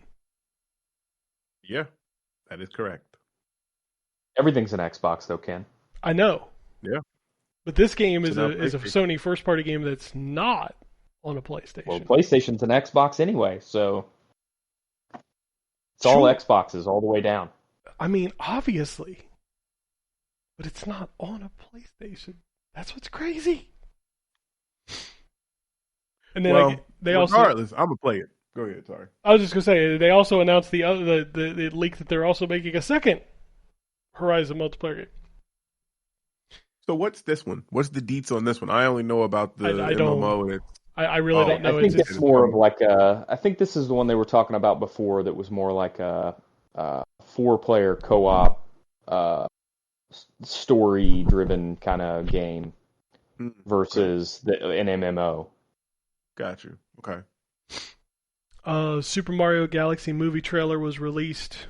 Brie Larson, I guess, is playing Rosalina, and Benny Safdie is playing Bowser Jr. Yeah, I saw that. You watched the trailer? I did. Yeah, It looked good. it does. I like the mean, first like movie. The first one. Yeah. Mm-hmm. New Legend of Zelda Lego sets coming in 2026. Pikmin 4 free title update now available. Shigeru Miyamoto says he's no longer involved in the development of new Mario titles. I thought we knew that. I mean, right? Like, yeah. Sega's raising the average monthly salary of all employees by 10%. That's good. Monster Hunter is collaborating with KFC in Japan. That's random. That's kind of funny. Like what? What? What? Um, Okay, they're selling chicken sandwiches. So I'm going to combine this rumor into something else. There's a rumor floating around that there's an Xbox event this week, which makes a lot of sense for two reasons. Number one, the Silent Hill 2 remake got leaked with a release date of November 21st. So you'd think they would make some kind of deal about that. But you also know what next Saturday is? Shit, man, I don't know. Fucking Thanksgiving. I don't. The- oh wait, no, the 25th, whatever 20th. anniversary of Xbox. Or 20th something? anniversary of the Xbox 360. 2025, whatever. Yeah. 20 years ago that thing came out. Thank you for making me feel old, because Right? I was standing on the other side of the counter selling it to y'all when y'all was coming to my store, well, Brian's store, that EB Games. Yeah, I worked there too Thinking then. of Xbox. You did. That was that year where you hit that "you people" comment and made all the black people stop. That was the funniest shit ever. We were at work at EB Games, and it was a Tri-County. And those that don't know, in this area, Tri-County is a good mixed area, but it's a lot of black folk that be at Tri-County Mall. And then GameStop, it was a lot of black folk that was in there this day. And I don't remember what we were talking about, but we were doing our usual banter. We was joking because that's, what the fuck we do. And kid just happened to say something about you people, and I swear to God, the whole store got silent. All the black people turned. Like, it was the funniest shit. I was referencing the people at your store. Like, how do you people set up these fucking? They're out of order. What are you doing? Yeah, the planogram shit. Yeah, well, that was that old lady that Brian never would let me yell at. She used to get on my nerve. But anyways, yeah, that was so fun.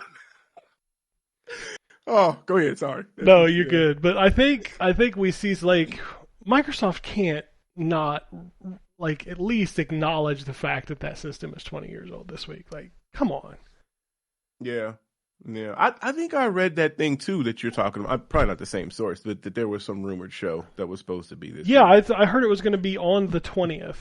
So, which makes sense because Silent Hill 2 comes out the 21st, so you announce it there. It's like, oh, it'll be out tomorrow, kind of thing. I don't know. Yeah.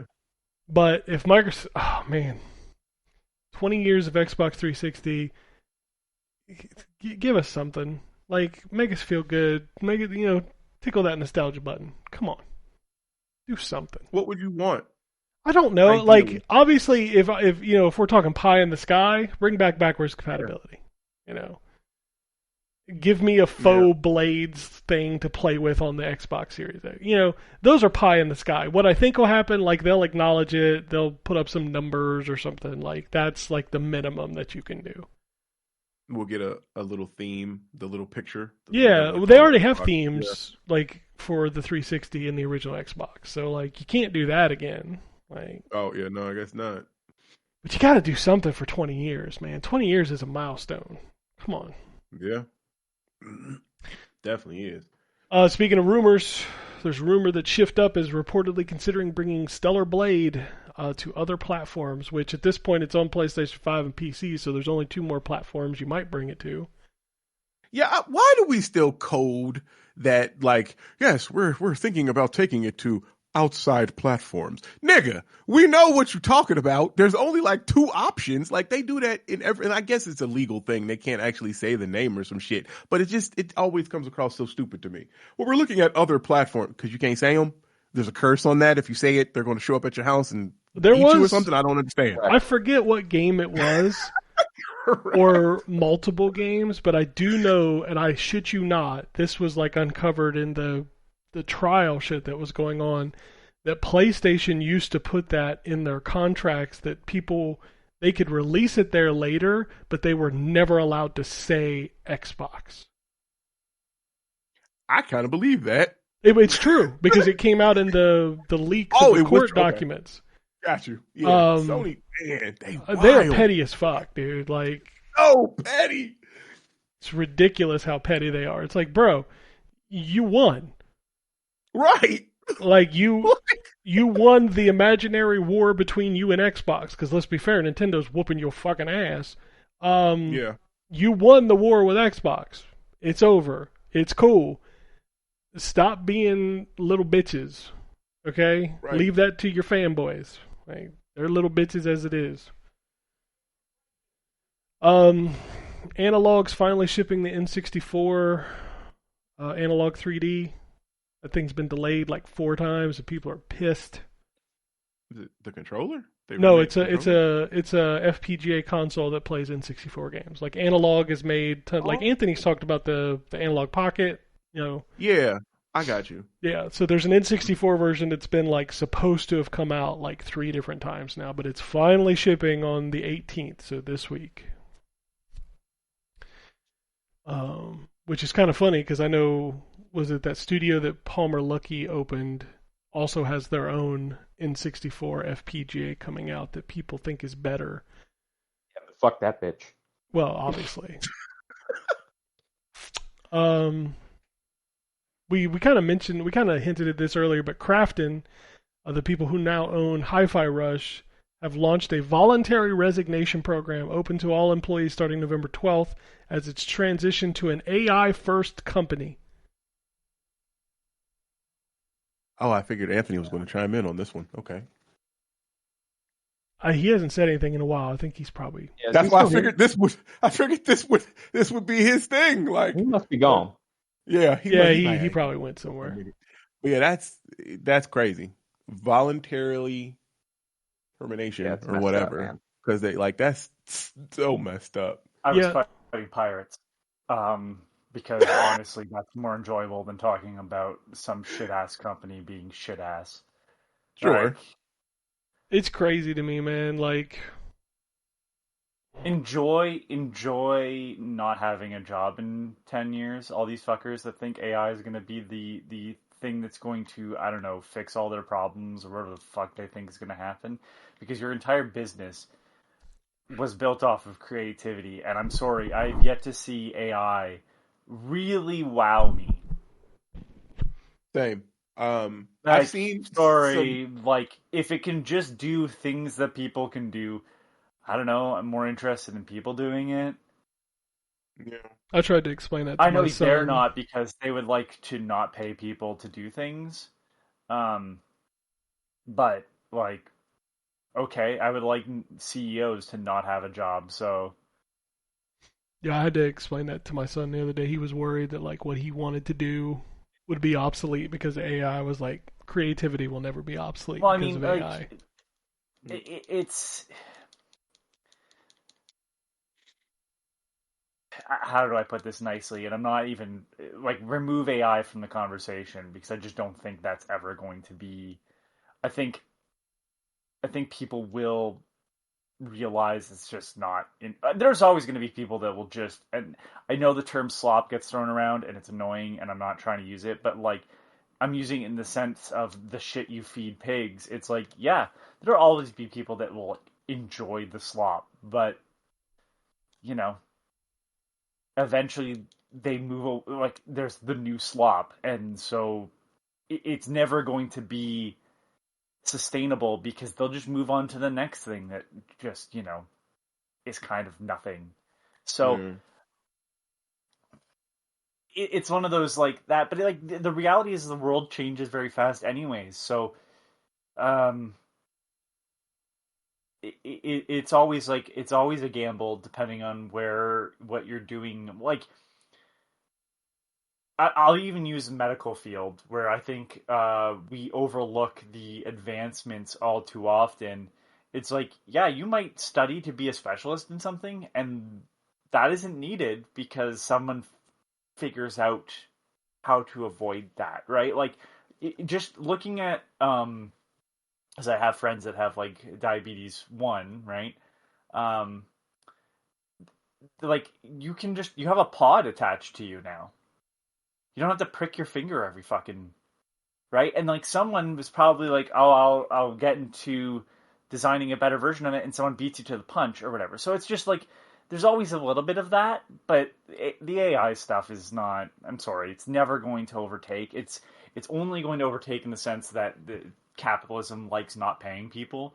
But when you're a video game company and video games are kind of based on creativity, like even Roblox, the biggest slop factory there is, people are playing stuff that's made by other people. It may look like shit because that's just the Roblox engine, but people still made that.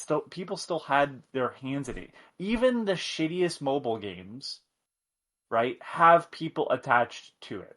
Now, they might think we can just replace people, but, AI doesn't comprehend what hooks people. And, just the gambling mechanics alone isn't enough for a lot of people to pour money into. So I just don't know what the end game is with this other than, like, short-term profits, which isn't a surprise because that's how a lot of executives think. But yeah, it's shitty. That's what stock prices respond to.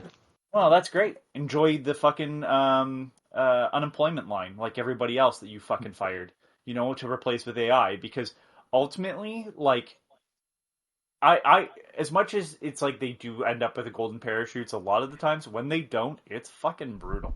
And I don't think this is going to go over for Krafton as well as I think it is. Which is crazy to me because Krafton has like 2 massive IPs with PUBG and Subnautica.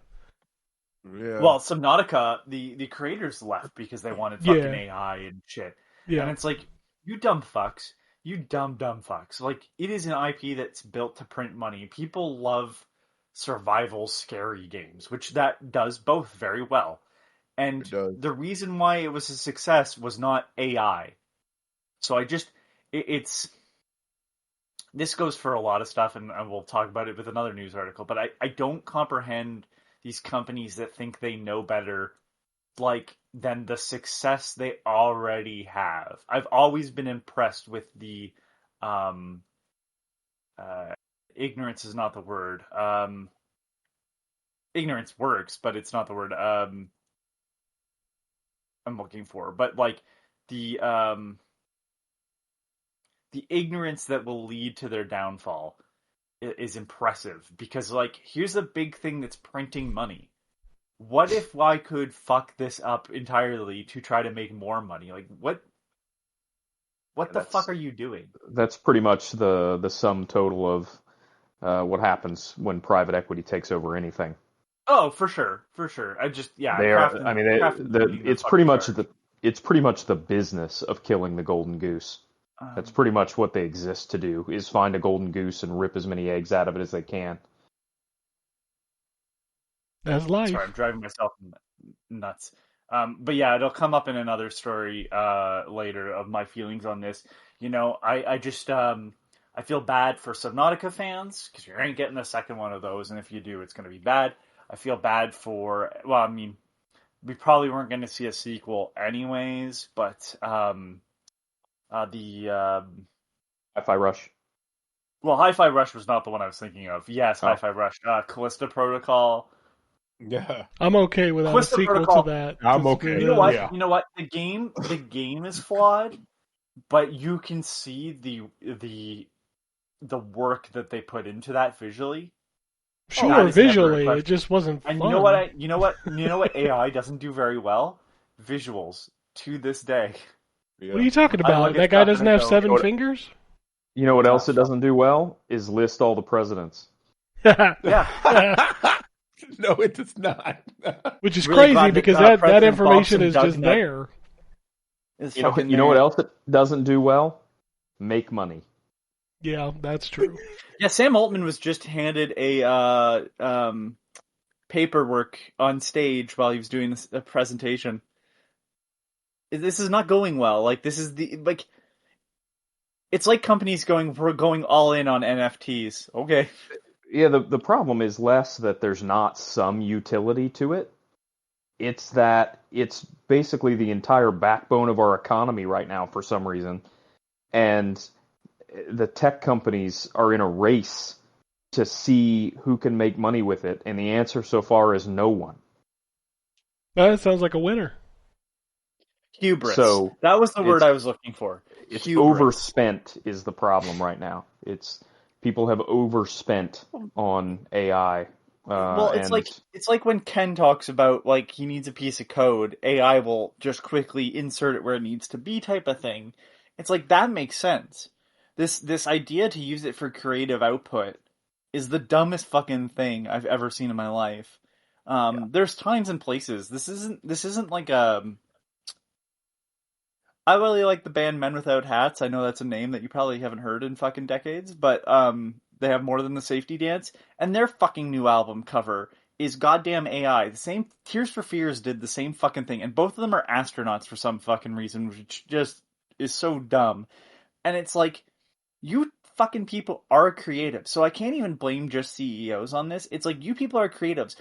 I'll just do my own Men Without Hats album then, without your input, and I'll just do the artwork for it, and that'll be okay too, because you feel okay to take from other people. It's just yeah, now that's going to eating end up slop. being. Just- We've talked about it before. That the core issue with Gen AI is going to end up being that it's all stolen material, Mhm. and eventually it feeds on itself, and it's like the world's worst self-fulfilling prophecy. And you just get new presidents. Yes. Which you should. But That's again, good. what the cycle that we see is that everybody's afraid to be left behind in the AI race. And so they overspend on it. And then because they overspent on it, they have to cut costs. So they convince themselves that AI can do a whole bunch of people's jobs. They work backwards from the fact that they have to cut costs because of AI to say that, well, AI can replace these jobs, and then it can't, at least not in its current incarnation. So it's like, again, this cycle that feeds on itself because, well, we overspent on AI because we're afraid to get left behind, but that means we have to cut costs, and now we've cut costs, and the AI can't quite keep up, so now we have to hire someone to babysit it. It's just not there yet. But You could have just you know hired what? the person people to who do the that job. millions on it. Yeah, To right. that babysitter, this is a child you can let die, and no one's going to be upset. This is your opportunity. Oh. Kill the child. All right, let's the move on. We process. can talk about AI all day, 400%. Yeah. Kingdom Come Deliverance has sold 4 million copies. Awesome. Arc Raiders has sold 4 million copies, which is fucking crazy for as short as that's been out. My son loves Arc Raiders. It seems to be doing Yeah, well, he which is He and cool. his friends are really all about cool. Arc Raiders. Yeah. Yep. I think you know what? Arc Raiders was the final nail in the marathon coffin, that's for damn sure. Yeah, and you know what? Good for them, because I thought the fact that it was a game you had to buy was going to kill it. I did too. I did too. Yeah. I really did, but damn, good on them. It is actually really good. They You just can't- added a new area. Yeah, go You ahead, can't sorry. predict this shit. Like, it's crazy to me. No, I guess you can't. No, and that'll come up in a moment too. All right, moving on. Tokyo Extreme Racer is coming to PS5 on February 26th. Pac-Man World Repack 2 is getting Sonic the Hedgehog DLC. It's Yeah. available now. Doo-ba-doo-ba-doo-ba-doo. Change all the fruits to chili dogs. Marvel Tokon closed beta December 5th through the 7th. Terrence mentioned this earlier. Blaze Blue Entropy Effect X launches February 12th for everything. Coffee Talk Tokyo launches March 5th for everything. Coffee talk. Coffee Talk. God damn. Every time I see it, I pronounce it the same. This is the way I'm going to pronounce it. Fatal Frame 2 releasing March 12th for everything. No Sleep for Kaname Date from the AI Somnium. Jesus Christ. February 26th. Yeah, it's an AI Somnium Files game. It's February 26th on Xbox and PS4/5. It's already out on Nintendo Switch 1, 2, and PC. Next page. Damon and Baby? The fuck is that? It comes out in 2026. What that is? I don't know. The Exit 8 Kotake Create announces a new third-person horror game, Pale Dots. Speaking of horror games, the guys that made what was that game? Phobia, the Saint Dinfa Hotel. Yeah, they have a new game coming out. Yeah, it's called AILA. Yeah, I'm excited, man. I know Phobia is not the greatest game of all time, but to come out swinging like that and be as good as it was, I'm still impressed. Vampire Survivors is coming to virtual reality on MetaQuest 3. I love it. It's so fucking stupid, and it's blatantly stupid. They are not hiding that fact. I think that's all the news that was by Friday. Let me check for headlines after Friday. Oh, yeah, we talked about the Labubu movie. That's exciting. Yeah, man. You know what? Speaking of, maybe AI is good in some sense. Leave those animators to do something more interesting that won't be a flop at the fucking theaters. Sony, Sony, just stop making movies. You don't make good movies. I'm saving obviously the big thing for last, but Concord was made playable again through fan-made custom servers, and I just ask, why? You know what? For the few. Good for them. Good for them. Well, Sony shut it down too, by the way. So. Oh, well, fuck Sony. Oh, did they? Yeah, they went after it. Yeah. Dag, that's messed up. Okay. I just was. Go ahead. No, I was moving to the next story. So go ahead. No, I was just going to be a dick, and I don't need to do that. You're good. Go ahead. At least you recognized it up front. I can do it. Yeah. Xbox unlocks access to game publishing documentation for all developers for free. That's pretty cool. I wonder why that happened. I mean, if you're referring to the fact that they're having issues, brother, let me tell you about the last 5 years. No, I have a feeling it was in response to the big story. Oh, okay. Well, yeah, we'll get there. And then a new Brock game was announced. Brock the Brawl Bar coming to Xbox. Is that PlayStation. Brock the Investigator? Yes. It's like a beat 'em up, like beat 'em up point and click game. Yeah. Yeah. All right, let's talk about it. Valve announced new hardware. No. You're forgetting a fucking story. I don't see it. What are we missing? We're getting 2 Horizon multiplayer games. We already talked about that. No, we didn't. Yes, we did. We talked about it early on, but we didn't. I asked if it was came back to be it in the news. We came back to it again. It might have been like slightly before when we were like, "Where's Anthony?" Like that was what we were talking about before. Sorry, that I was in space, clearly, literally and figuratively. All I'm going to say about that, then, this is what I was waiting for, is that somebody online who I blocked because I was just like, "You are dumb as fuck," was like, this game isn't for you. And all I have to say is that, like, okay, but, like, Horizon has been successful without being a fucking multiplayer game. And Sony doesn't have a great track record with multiplayer games. So, heaven forbid, I'd be a little bit concerned for either of these, but probably more so the console one that's actually being made by Guerrilla, who could be making a third Horizon game and not a multiplayer Horizon game. Right. So, fucking, I don't know, stupid ass, goddamn market. Anyways, that was it. Sorry, I apologize. I must miss it. Yeah, My bad. I agree with you, by the way, Anthony. I would much rather have a third single-player Horizon game than a multiplayer Horizon game. And we're due for a third single-player Horizon game anyway, based on the way the last one ended. So, But you're not getting it because Guerrilla's the one doing the multiplayer game. right? No, I know that. And all I'm gonna say is all those games that have been canceled, we don't actually know about. The all the live service games that Sony has canceled. God of War, right? Like Twisted Metal. God of War and Twisted Metal and stuff. It's just like, The Last of Us. we should Yeah, know Last better of by Us got now. canceled. Yeah, you're right. Last of Us. I mean, yeah, it's just and Last of Us, of all fucking things, I don't love that series, but like, it has a fucking TV show. Yeah. People liked. They liked the first and- season. Everybody seemed to not Well, you know what really I mean. like the second one. You know, it's almost like the games. I don't know about the but it's third just- because But it's just like, I don't get it. I don't comprehend what the fucking plan is.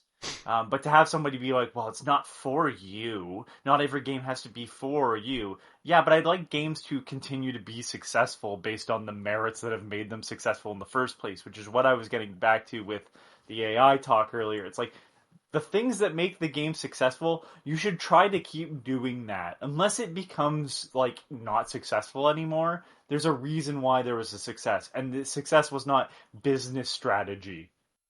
Like, fuck, never is it business strategy. That's the way the world works. Sorry, Steambox, let's go. Yeah, Steam. Valve announced 3 pieces of hardware. They announced a new Steam controller, which, shame on you, Valve. Offset sticks, please. Please. But no. It's only because the Steam Deck doesn't have offset. I right? know. It's I know. exact I setup. know. We can argue the superiority of offset sticks. I don't actually see much of a difference, honestly, between offset sticks and non-offset sticks. I mean, I use both back and forth interchangeably with. Me I too. don't really see much of an issue. I mean, you also can't see 120 frames a second, so... You're right. I don't know what that has to do with the difference between offset sticks and non-offset sticks, but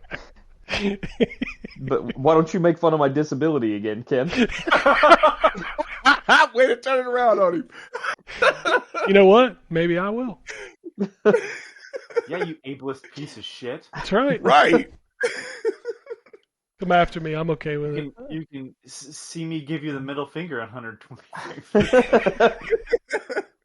I hope you can see this because I'm doing it as hard as I can. Oh, I love that. Oh, the moon. The moon's... Oh, it's so good. Yeah, and then they announced a new VR headset, because that's a good idea.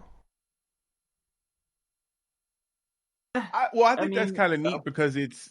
I mean, you can go ahead, Anthony, or whoever was talking. It's supposed to function like the Quest too, so you don't have to be tethered. Yeah, it's wireless. That's which is why I super think neat. it's smart. Yeah, I think that's super neat.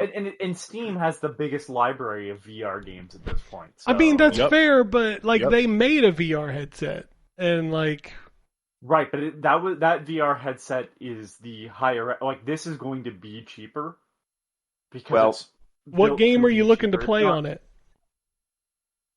Alex. That you can already play that. Right, on a super expensive The VR high-end headset. one. Well, Just you can for- play it you on can- other stuff. You can play it on Yeah, other stuff. and I played it. If the Yeah, I argument played is it going on to the be, Quest. if the argument for not making new hardware is going to be we tried before and wasn't that successful, Xbox wouldn't even exist. That's true. So, like, yes, sometimes you have to retry making hardware after several years if you think you can make money in it, and But maybe they- it won't work. the But other thing Personally, I'm is they waiting have. for the Nokia Engage to come back. That's what I'm waiting for. Oh. Go ahead.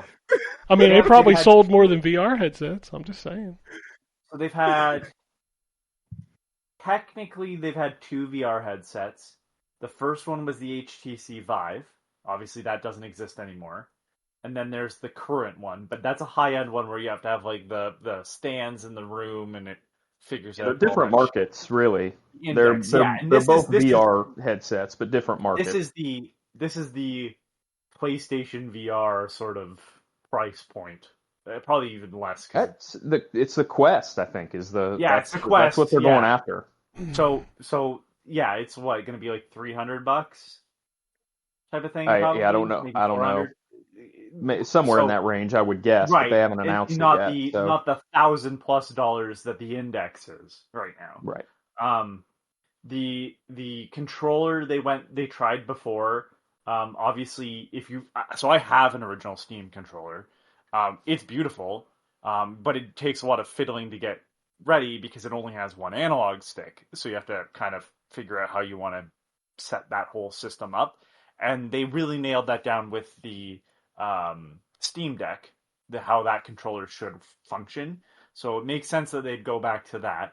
And the last Steam boxes that they made, whatever you want to call them, because I think they were considered Steam box, they were handled by other people. They weren't making hardware at that time. It's the same with the HTC Vive. It was someone else working with Valve, and Valve probably HTC. Yes. No, but it wasn't HTC that made the Steam box. But the HTC Vive was made. No, but that's what I was saying though, that the boxes were made by other companies. Yeah, they were made by Alienware. Yeah. Okay, I think the Anthony's hitting on a important point here, which is that yes, they tried all this shit before, but the fact that they were successful with the Steam Deck is emboldening them to try again with the lessons they've learned from that hardware. I mean, I have no issue with the Steam Box. We weren't even talking about the Steam Box. I was just referring to VR in general being kind of a flop after, what is this now, 15 fucking years? Like, well, I mean, nobody's making games for it. Like, Meta has a lot of sold headsets to the point where they have exclusive Batman games. I agree with you that the VR headset is the least interesting thing that they announced. But I can see in a world where the Meta Quest 3 exists why they would take another bite at the apple. I mean, that's fine. I wish them the best, but I still don't see the, like, Meta Quest lives off of, like, not just games, but, like, functionality, and, like, Valve is known for games. You know what I mean? Like, if you're selling this headset for games, sure, Half-Life Alyx, but, like, everybody's been playing that forever. Here's what I can tell you, though, because my son had a MetaQuest 2 and now has a MetaQuest 3 and plays games on Steam with it, and running Steam in the Quest can be temperamental. Sure. So the prospect of a VR headset that natively runs Steam Link is interesting. If you have a decent VR library on Steam already. Now, if most of your VR library is stuff you brought directly on the Meta Store, then yeah, this doesn't have any appeal to you. Hey, I wish them the best. I just don't see investing in VR at this point. It just hasn't hit the way people wanted it to. I don't think it's investing. I think it's dumbing down the stuff that they've already made. Right? Like it's almost like giving that potentially a boost in sales for hardware that you've already mostly developed. I feel like in both cases, both for the VR headset and for the Steam machine, a lot of this is providing another easy avenue for people into your storefront, because that's where they make all their money, right? So rather than people buying VR games either on Quest's storefront or on Steam and then having to play them on something else, they're like, well, why don't we just make a headset and people can buy Steam games right from it? In which case, the games that you sell subsidize the cost of the headset. Same thing with the Steam machine, right? Is why don't we put a box in front of the TV that people can buy our games on? And then every game you sell helps subsidize the cost of the machine. I think the box is brilliant. It's obviously going to be lower end, so it's going to be cheaper. At least I hope it'll be cheaper. The Steam Deck, though, and which is impressive because it's 6 times more powerful, they said, than the Steam Deck. Yeah, I would have assumed that you were just trying to meet Steam Deck standards. I mean, and it's funny because like right now with the Switch 2, Nintendo has had to adopt, because they've talked about the verification stuff, how there'll be a verification for Steam Deck and how there'll be one for the Steam Box or whatever they end up actually calling it. If it stays that way, fine. It's the and Gabe Nintendo Cube. has that for fucking the Switch too. They have a website specifically set up that you can check the verification on the Switch 2 for Switch 1 games. Yeah. Like, so it's just the way things are going in general. Hey, I'm all about more ways to play games, 100%. But I think it's just funny because it's like, if there's one lesson that I can just help them skip next time is, hey, Valve, remember when you when you said it was too difficult to port the Orange Box to PS3 and it ended up being shittily done by EA, and then you did Portal 2 and it was fine? Yeah, maybe just skip working with other people from now on. Well, sure, but like... You seem to have a better grasp on what people want. Well, that's obvious. Like, that's why the other rumor that came out of this is apparently they're announcing a new game before the end of the year that's coming out in March. Could it be... Ricochet 2. Fuck yeah. No. I think it's finally happening. I think after all of these years... Day of Defeat 3. Let's go, boys! So my question, if they do announce this game, is it only on PC? It's a good question. I mean, Alex is only on PC. But it's a VR game, so... Yeah, but there are other VR sets. Most people think it's Half-Life 3, Terrence. Yeah, I know that's what he was referring to. I just don't understand why you talking about it in such a mysterious way. It's been 21 fucking years, that's why. I guess. Okay, that's a lot. I mean, it's a long fucking time. It is, and for you people that's waiting, I feel for you. What do you mean, I would much rather have Left for you people that are waiting for it. White people gonna turn around and look at me because I'm gonna roll my eyes and keep going. Anyways, I would rather have Left 4 Dead 3 personally than we got Portal, that. It was Portal terrible. 3. No, we got Back 4 Blood, which was terrible. That's what we got. Yeah, that's the same. That's the team, right? That's the same team, Turtle Rock Studios. Yeah. Yes, I am aware that the people that developed 2 and whatever formed Turtle Rock. Yes, I am aware of this, but I would still rather have Left 4 Dead 3 or Portal 3 over Half-Life. But that's because I've talked about lots of times here. I've never played Half-Life, so I don't have an affinity to those games. Whoa! You've done yourself a disservice. Go play fucking Half-Life. All of it. I've already read the synopsis. I don't care about the story. Play the game. No. Play the game. The story is the story. Listen. The gameplay is fucking amazing. Dude, Half-Life 2 holds up today.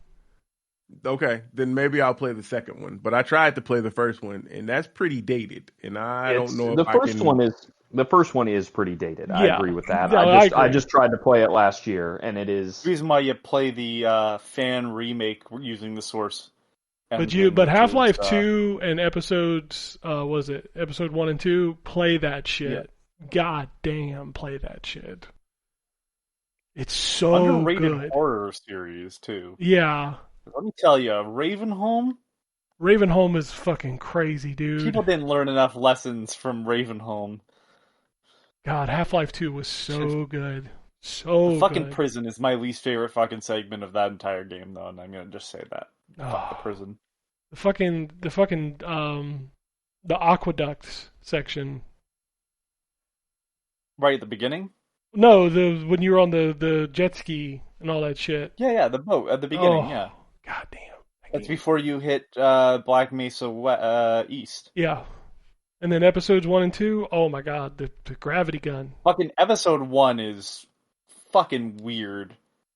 Like, here's all the shit you just went through, and here's the consequences of your actions. Is basically what that fucking game is. That game, but that whole game, fuck man, it's so good. 2 is so wild. The fucking weird physics puzzles and going through what looks like fucking post-apocalyptic Russia, or Russia. How the hell? Yeah, I played Alex, so I'm familiar with the the Combine and all the shit that I guess happens in there. But I've never played like I said, Many times. I bought Half-Life because I wanted to play Counter-Strike. I didn't care about Half-Life. That was just a bonus. And the couple times I tried to mess with it, I don't know. I just didn't. It didn't, and then 2 came out and I was like, oh, I ain't played the first one, so I don't care. But I mean, y'all, whoo child. Yeah, y'all over here waxing poetic. Going back to the original Half-Life. It's hard. It's hard. Well, it's not even that. It's weird because you now have seen all that type of stuff. Well, that's games. funny. Okay, hold that thought, because as you all were telling me, oh, this is so great, you need to play it, like you just losing your minds. I'm like, so in the 20 years or whatever, you're telling me I'm going to experience something in this game that I've not experienced in anything that's come out since then? Half-Life 2, probably, yes. Half-Life 2, yeah. Half-Life 2... Now I kind of want to do this as a dare, just to see. Half-Life 2... You have to understand that, like... There's a reason why the Half-Life 3 meme exists. Like, it is truly... Like, it almost feels like you couldn't make a sequel to that game because it was so fucking good. That's just... It'll persist. Yeah.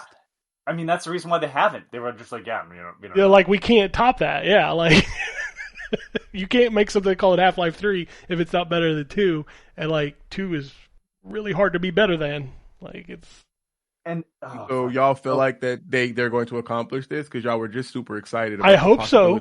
I don't think Valve would have done it if they weren't confident that it was. That's why it's exciting. Sony would have put out Concord if they weren't confident it was going to be successful. That's any business that Sony puts out a product. They're going to hope that it's good. Sony and Valve are two different stories here. Valve doesn't have to make games to make money. That's the difference. So that I'm in a different Discord, and we were talking about it because Gabe Newell just bought another giant fucking yacht. Yeah, he's fucked up. I don't know what's going on. And look, like I'm all eat the rich, but he's so low on the list because one thing that Valve does that you never really hear, they don't do these giant massive layoffs. They're making games all the time, and how many actually come out? Probably not a lot, but they have a fucking backlog of shit that if they ever release just like unfinished products, people would be fucking busy with them for years because he's paying. It's almost like Bell Labs back in the day, where it's just like, yeah, fuck around, figure shit out. And so like it's, to me, Valve is very different in the way they make games because it is a lot of that fucking experiment, figure something out. But I think they've gone so far to the point where it's like, if it's like the thing that we already made, don't put it out there. Like even Portal 2, right? Using the co-op, it's like they had all the gels that changed how physics worked and stuff. And it's like, that's cool. And I'm glad that it's there. And I'm glad Portal 2 is as good as it is. But, more Portal maps would have been fine too. Yeah, an expansion or something, yeah.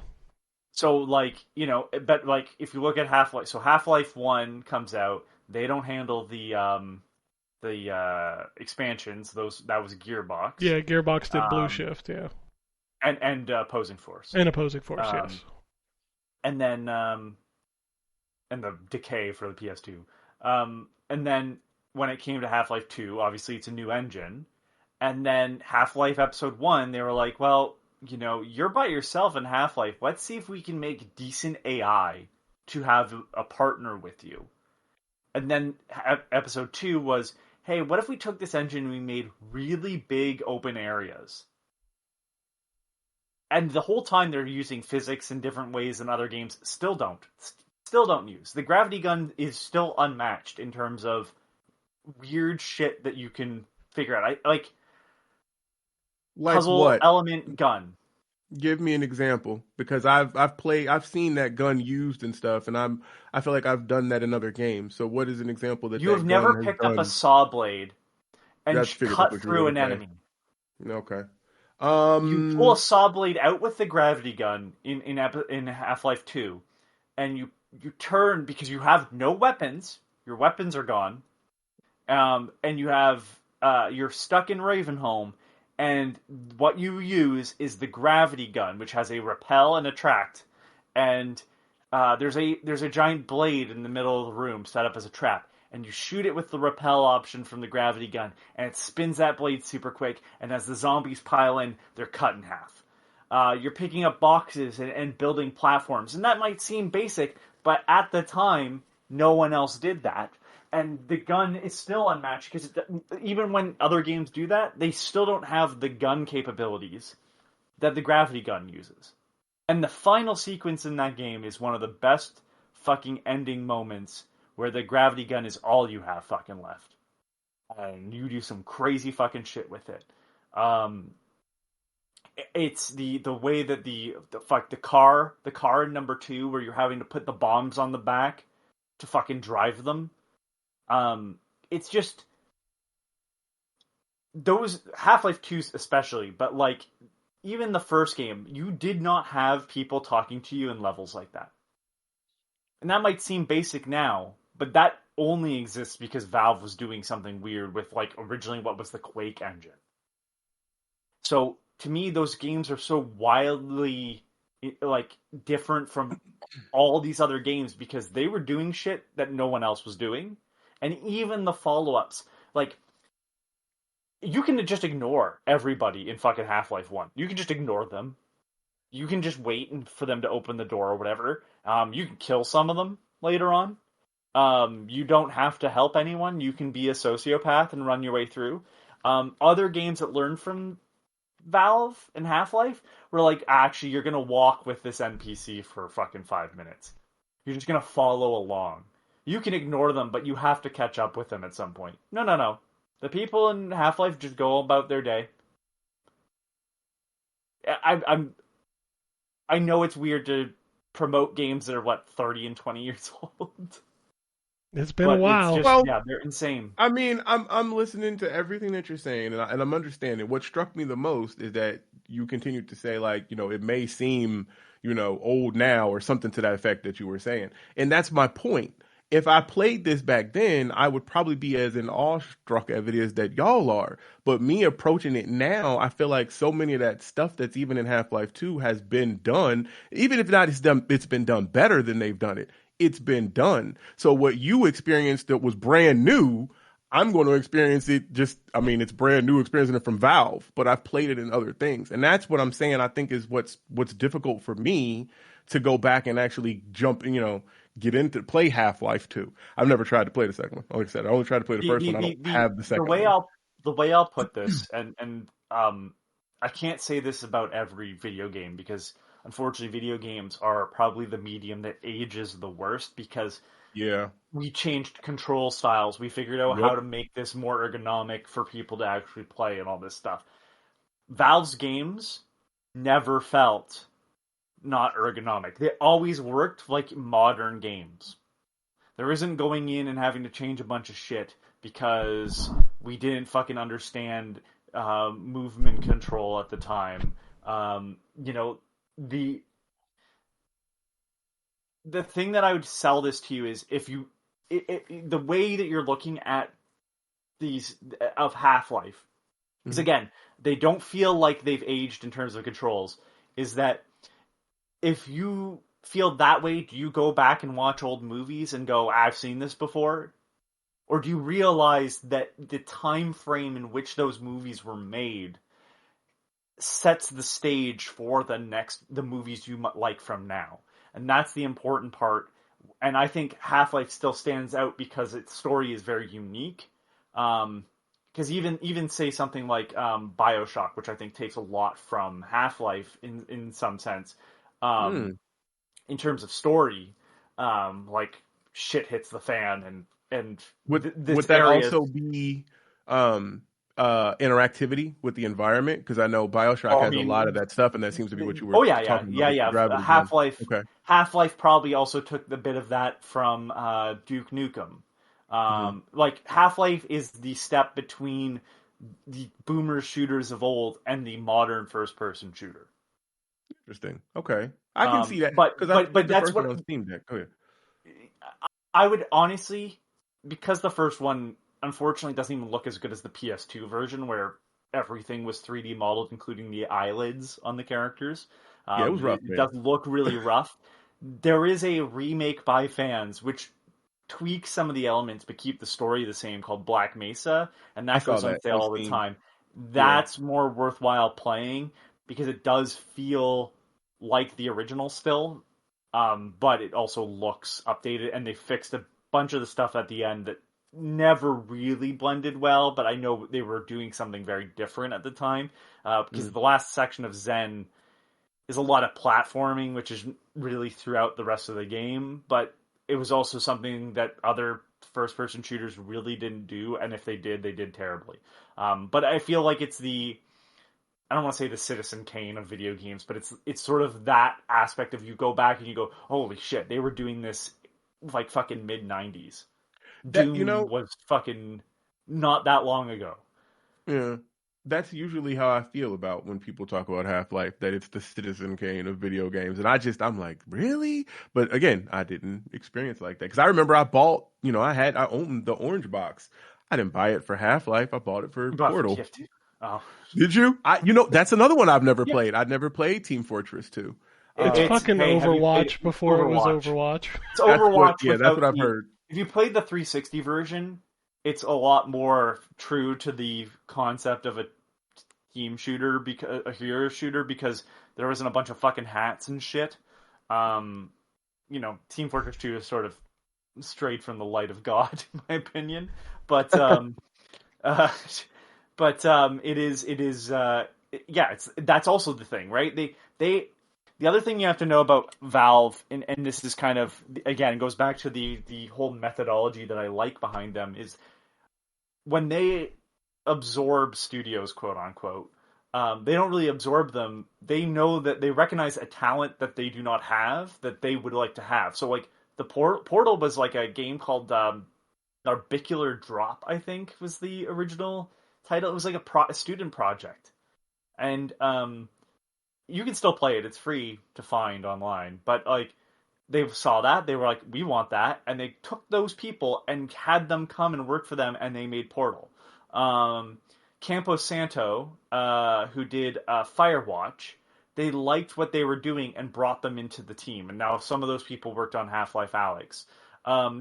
Team Fortress was a mod for, I believe, Quake originally, and then it was a mod for Half-Life, and then they were like, yeah, you're come and work for us, because that's how they started. They were all modders and worked on Quake engine stuff, and that's kind of how it became. So it's just, to me, the work culture there, and I'm not trying to fucking glaze Valve, there's a lot of complaints that you can make against how they profit share with Steam and all that stuff.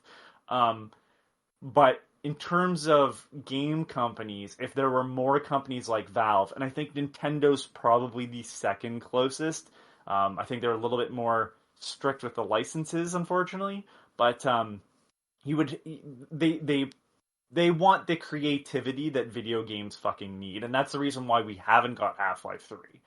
Even though Half-Life 2 Episode 2 ends on a fucking cliffhanger, which you've seen if you fucking played Half-Life Alyx, and it's like, not having that completion is what has driven people fucking insane. Because as much as a Portal 3 would be nice, the Portal story is mostly closed. It doesn't need another one. The same with Left 4 Dead, right? Those stories are by themselves, and they've left this giant fucking cliffhanger, which they did with the original Half-Life, but it's like, okay, well, we may never see another one. And then they paid off with it, and then there was a cliffhanger at the end of Half-Life Episode 1, because they knew they were doing Episode 2, and they were supposed to be in Episode 3, and they never fucking did it. So that's the other reason why people have been excited. Not only are these games great, but they did do a really good job having Mark Laidlaw fucking write the story, and it was never finished. And Mark Laidlaw put his planned ending as Epistle 3, where he changed a bunch of names during the pandemic. But they've changed that with Alyx, so it's interesting to know where this is going to fucking go. So it's been, 20 years of waiting. I got you. I didn't know he wrote the story. I love, before we started the show, Anthony's like, well, this is going to be a short show. Man, don't fucking get me on Half-Life. Half-Life, you got to understand, too, is Half-Life I didn't play on the PC. I didn't have a PC that could play it at the time. I played the fucking PS2 port. That's my introduction to Half-Life. And to have a game even on the PS2 that did the things Half-Life did, except for the fucking loading times, which... But I'm glad they brought that over to Half-Life 2. Haha. But that fucking train ride intro, it blew my mind, because you get to see this whole fucking facility, and no other game has made me fucking wait to start shooting things. Ever. And it still stands out. The closest game that I ever played to getting Half-Life vibes from. That was a highlight for you? Waiting to shoot something, having to do that whole intro on the train station, and you saw the G-Man and all the different people like that. You said that was like a highlight for you? Like you enjoyed that? You have to understand, like, when I had time, like, to be immediately told, like, this is a living world in a shooter. When GoldenEye was my frame of reference, you know what I mean?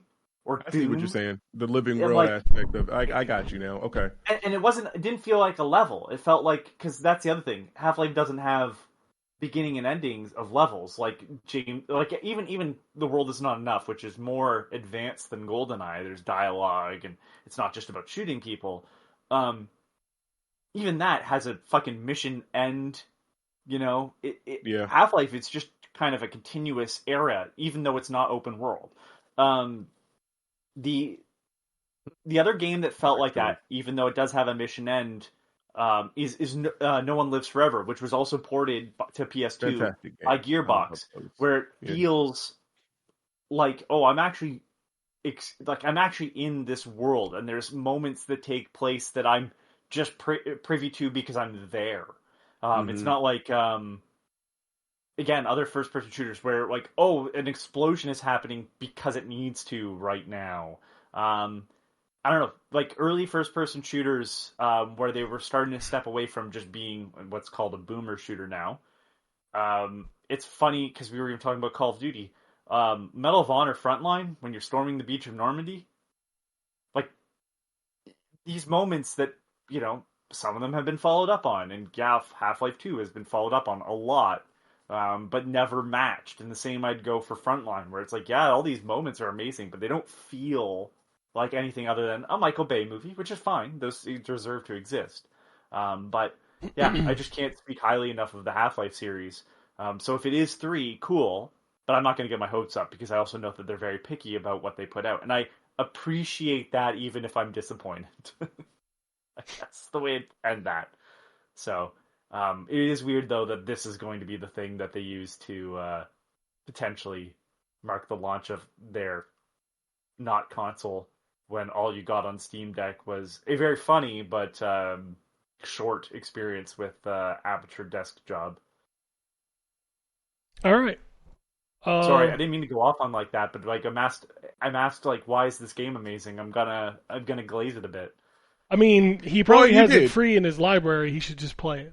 That's my opinion. That too. They are we handed can out refer to him by his name because he's sitting right here. What the hell? Anyway, like, what the fuck? What is with you in this mysterious speech here today? Like, you don't want to say the names. You refer to niggas in third person. Like, what the fuck? Anyway, my lawyer is advising me not to name names. I think he's playing a race card, and you should fight him, Terrence. I never said his name. He didn't. He said he may have it free. You can't prove anything. I don't. So I guess whoever he is, he may have it free. You didn't grab it free when they gave it away like 60 different times? They also sold it for like $1 a couple months ago. Yeah. That's when I bought the first one. I never saw the second one on. Oh wait, you know what? Maybe it is in my. Hang on, wait, because I didn't look on my. They just updated the PC version too with modern controller controls. The PS. Are we talking the original Half-Life or the Half-Life 2? Half-Life 2, you now get Half-Life 2 and both episodes in one game. Mm-hmm. Yes, yeah, I do own Half-Life 2. So I will, because, man, you glazed the shit out of this game. I'm going to play Half-Life 2 because you did the fucking most. But actually what you said... I'm going to tell you right now, the only thing is, and you haven't played it before, so it won't be... Right. No. There is another sort of intro to bring you through the world The moment it starts, though, it's mostly gas. Like, there's no, like, slow moments. That is one issue I will say with the original, is there are moments where you're just walking through fucking vents, and you're like, alright, I'd like to see a fucking room that I could stand up in. And then from there, even episode 1 and 2 are right into it. There's no fucking slowing down once it starts. Okay. Well, I'm going to aim to finish it this week. I feel like I can probably do it in a week. And come back. That first game is a little long. That first game is a little long. Yeah. Oh, wait, no. I'm not playing the first one. I'm the playing second one. No, I mean Half-Life 2. Half-Life 2 is Oh. about 20 hours, 25 hours. Yeah, that's what I'm saying. Like, damn. Okay. and then with the episodes are, like, I think the first one is maybe 5-6 hours. Yeah, the episodes are much maybe. shorter. Yeah. And then 2 is probably 8, yeah. Okay. Well, I'm gonna start it this week, and I'll report back next week on the show. But yeah. I did the reference that you made talking about movies. If you go back and watch a movie, do you go like that type of thing? Because we've talked. I'm a huge movie fan, and that struck me. I was like, he's right. I would never tell someone to go play. As much as I love GoldenEye, even the fucking remaster quote unquote they put on Xbox, don't play that. The fucking controls suck ass. Like, why did they not do the Perfect Dark thing? Like, Perfect Dark holds up a lot better because they fucking fixed the controls, but like the fucking GoldenEye one still feels like I'm playing an N64 game, and it has one analog stick. So, God. All right. Okay. Yeah. Well, sorry. Go ahead. That was my never fault. mind. We'll just do the tweets and then get out of here. So, Shogun says the new Steam machine is all the rage right now, but apparently it is a console. It is a PC master race, but it doesn't have to have the greatest performance, and everybody will rejoice because people have choice. Pretty sure Microsoft is the Charlie Brown of gaming, and the tax is real. Yeah. I called that thing a console. I got a rock. Game for me. I think it's a console too. Like, it's under a TV in a box, nigga. It's running. It's a console. Whatever. And it's gonna have the who cares? The interface like a Steam Deck. We went over who cared. We talked about that. I don't give a fuck if it plays games. Cool, that's cool with me. Right, that's where I'm at. Like, it's just the label, but I mean, to me, it's a console. Like, it's doing what the consoles does. Yes, you can do extra PC stuff, but it's running the Valve system, just like PlayStation runs whatever their OS is. Like, it's a console. Like, whatever. Because all this stuff is computers. Steam OS has been aiming for that quote unquote console style. Like, you have to dig to get to the desktop. Basically. Exactly. And that's why I was saying, like, it's a console. So it's just funny to me that all the PC people is jumping on this, like, oh my God. But y'all didn't want consoles ever, and that's what this is. Like, yeah, you can dig and do that shit. I can dig and get PC shit on my Xbox if I want to unlock it and make it a dev kit and all that. Can we be real for a second? Ain't no quote unquote master race PC gamer going to buy a Steam box to play their No, games. they ain't. Like, no, they ain't. They got the big doing that to 40s, get clicks. 90s, or whatever shit. That's what they're playing. Yeah. On. Like, the Steam box is something that Ryan would buy or that I would buy to shove under the TV, I probably would get one too. Yeah, honestly, like for people who mostly play on console or don't like to fuck around with PC settings, that's what it's for. Like, yep. And that's nice. I think that's dope. Yeah. He also says, I pulled the trigger recently and bought me a beefy PC. It's amazing watching all the games that I struggle to play with my previous PC run as smooth as butter, but I have lately been spending more time in menus adjusting settings than playing games. That is the last hurdle for That's PC. PC way. That's the PC. And we've talked about it. That's why I don't like PC gaming. I don't like having to go in and adjust this and set this and try this and test that before I can finally say, oh, I can play now. You know what I mean? Like, I don't like that. Like, just give me the console where I can hit start. Every time I play a PC game, there is a problem. Yep. Anymore. That's how it's been. That is how it's been. And it's just, nah, man. I just want to play. Like, I ain't trying to troubleshoot shit. Goodness. He says, we've been underestimating our readiness for new hardware as seen with the handhelds and the Steam machine. Sony and Microsoft will succeed next generation if they focus on games and accessibility. I hope the rumor of save sharing is true. Let's go, 2026. Yeah, I saw that story. What's that mean? So, like, you'd be able to save a game on any platform and transfer it to any other, kind of like what Ubisoft does. Oh, yeah, hell yeah, let's do that. Yeah, that's dope. From what I heard, though, I bet you can guess who the. Yes, I'm sure Sony Sony? is the one. Yeah, Yeah, it's- you don't want to agree to that. Yeah, that's the hurdle. Is that they're like, nah. I'm sure It's they. always I'd been. love for them to say. I would love for them to say it's a security concern when Sony was back in the PS3 era, keeping fucking people's passwords in plain text. Yeah, Right.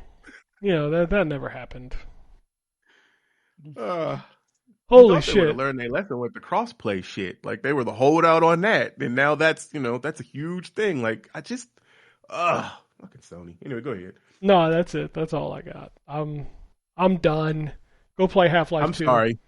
This was my fault because I did the Half-Life No, it's thing. not. I'm sorry, No, y'all. it's fine. It's fine. We should always I'ma talk play about it. Half-Life 2 because it's amazing.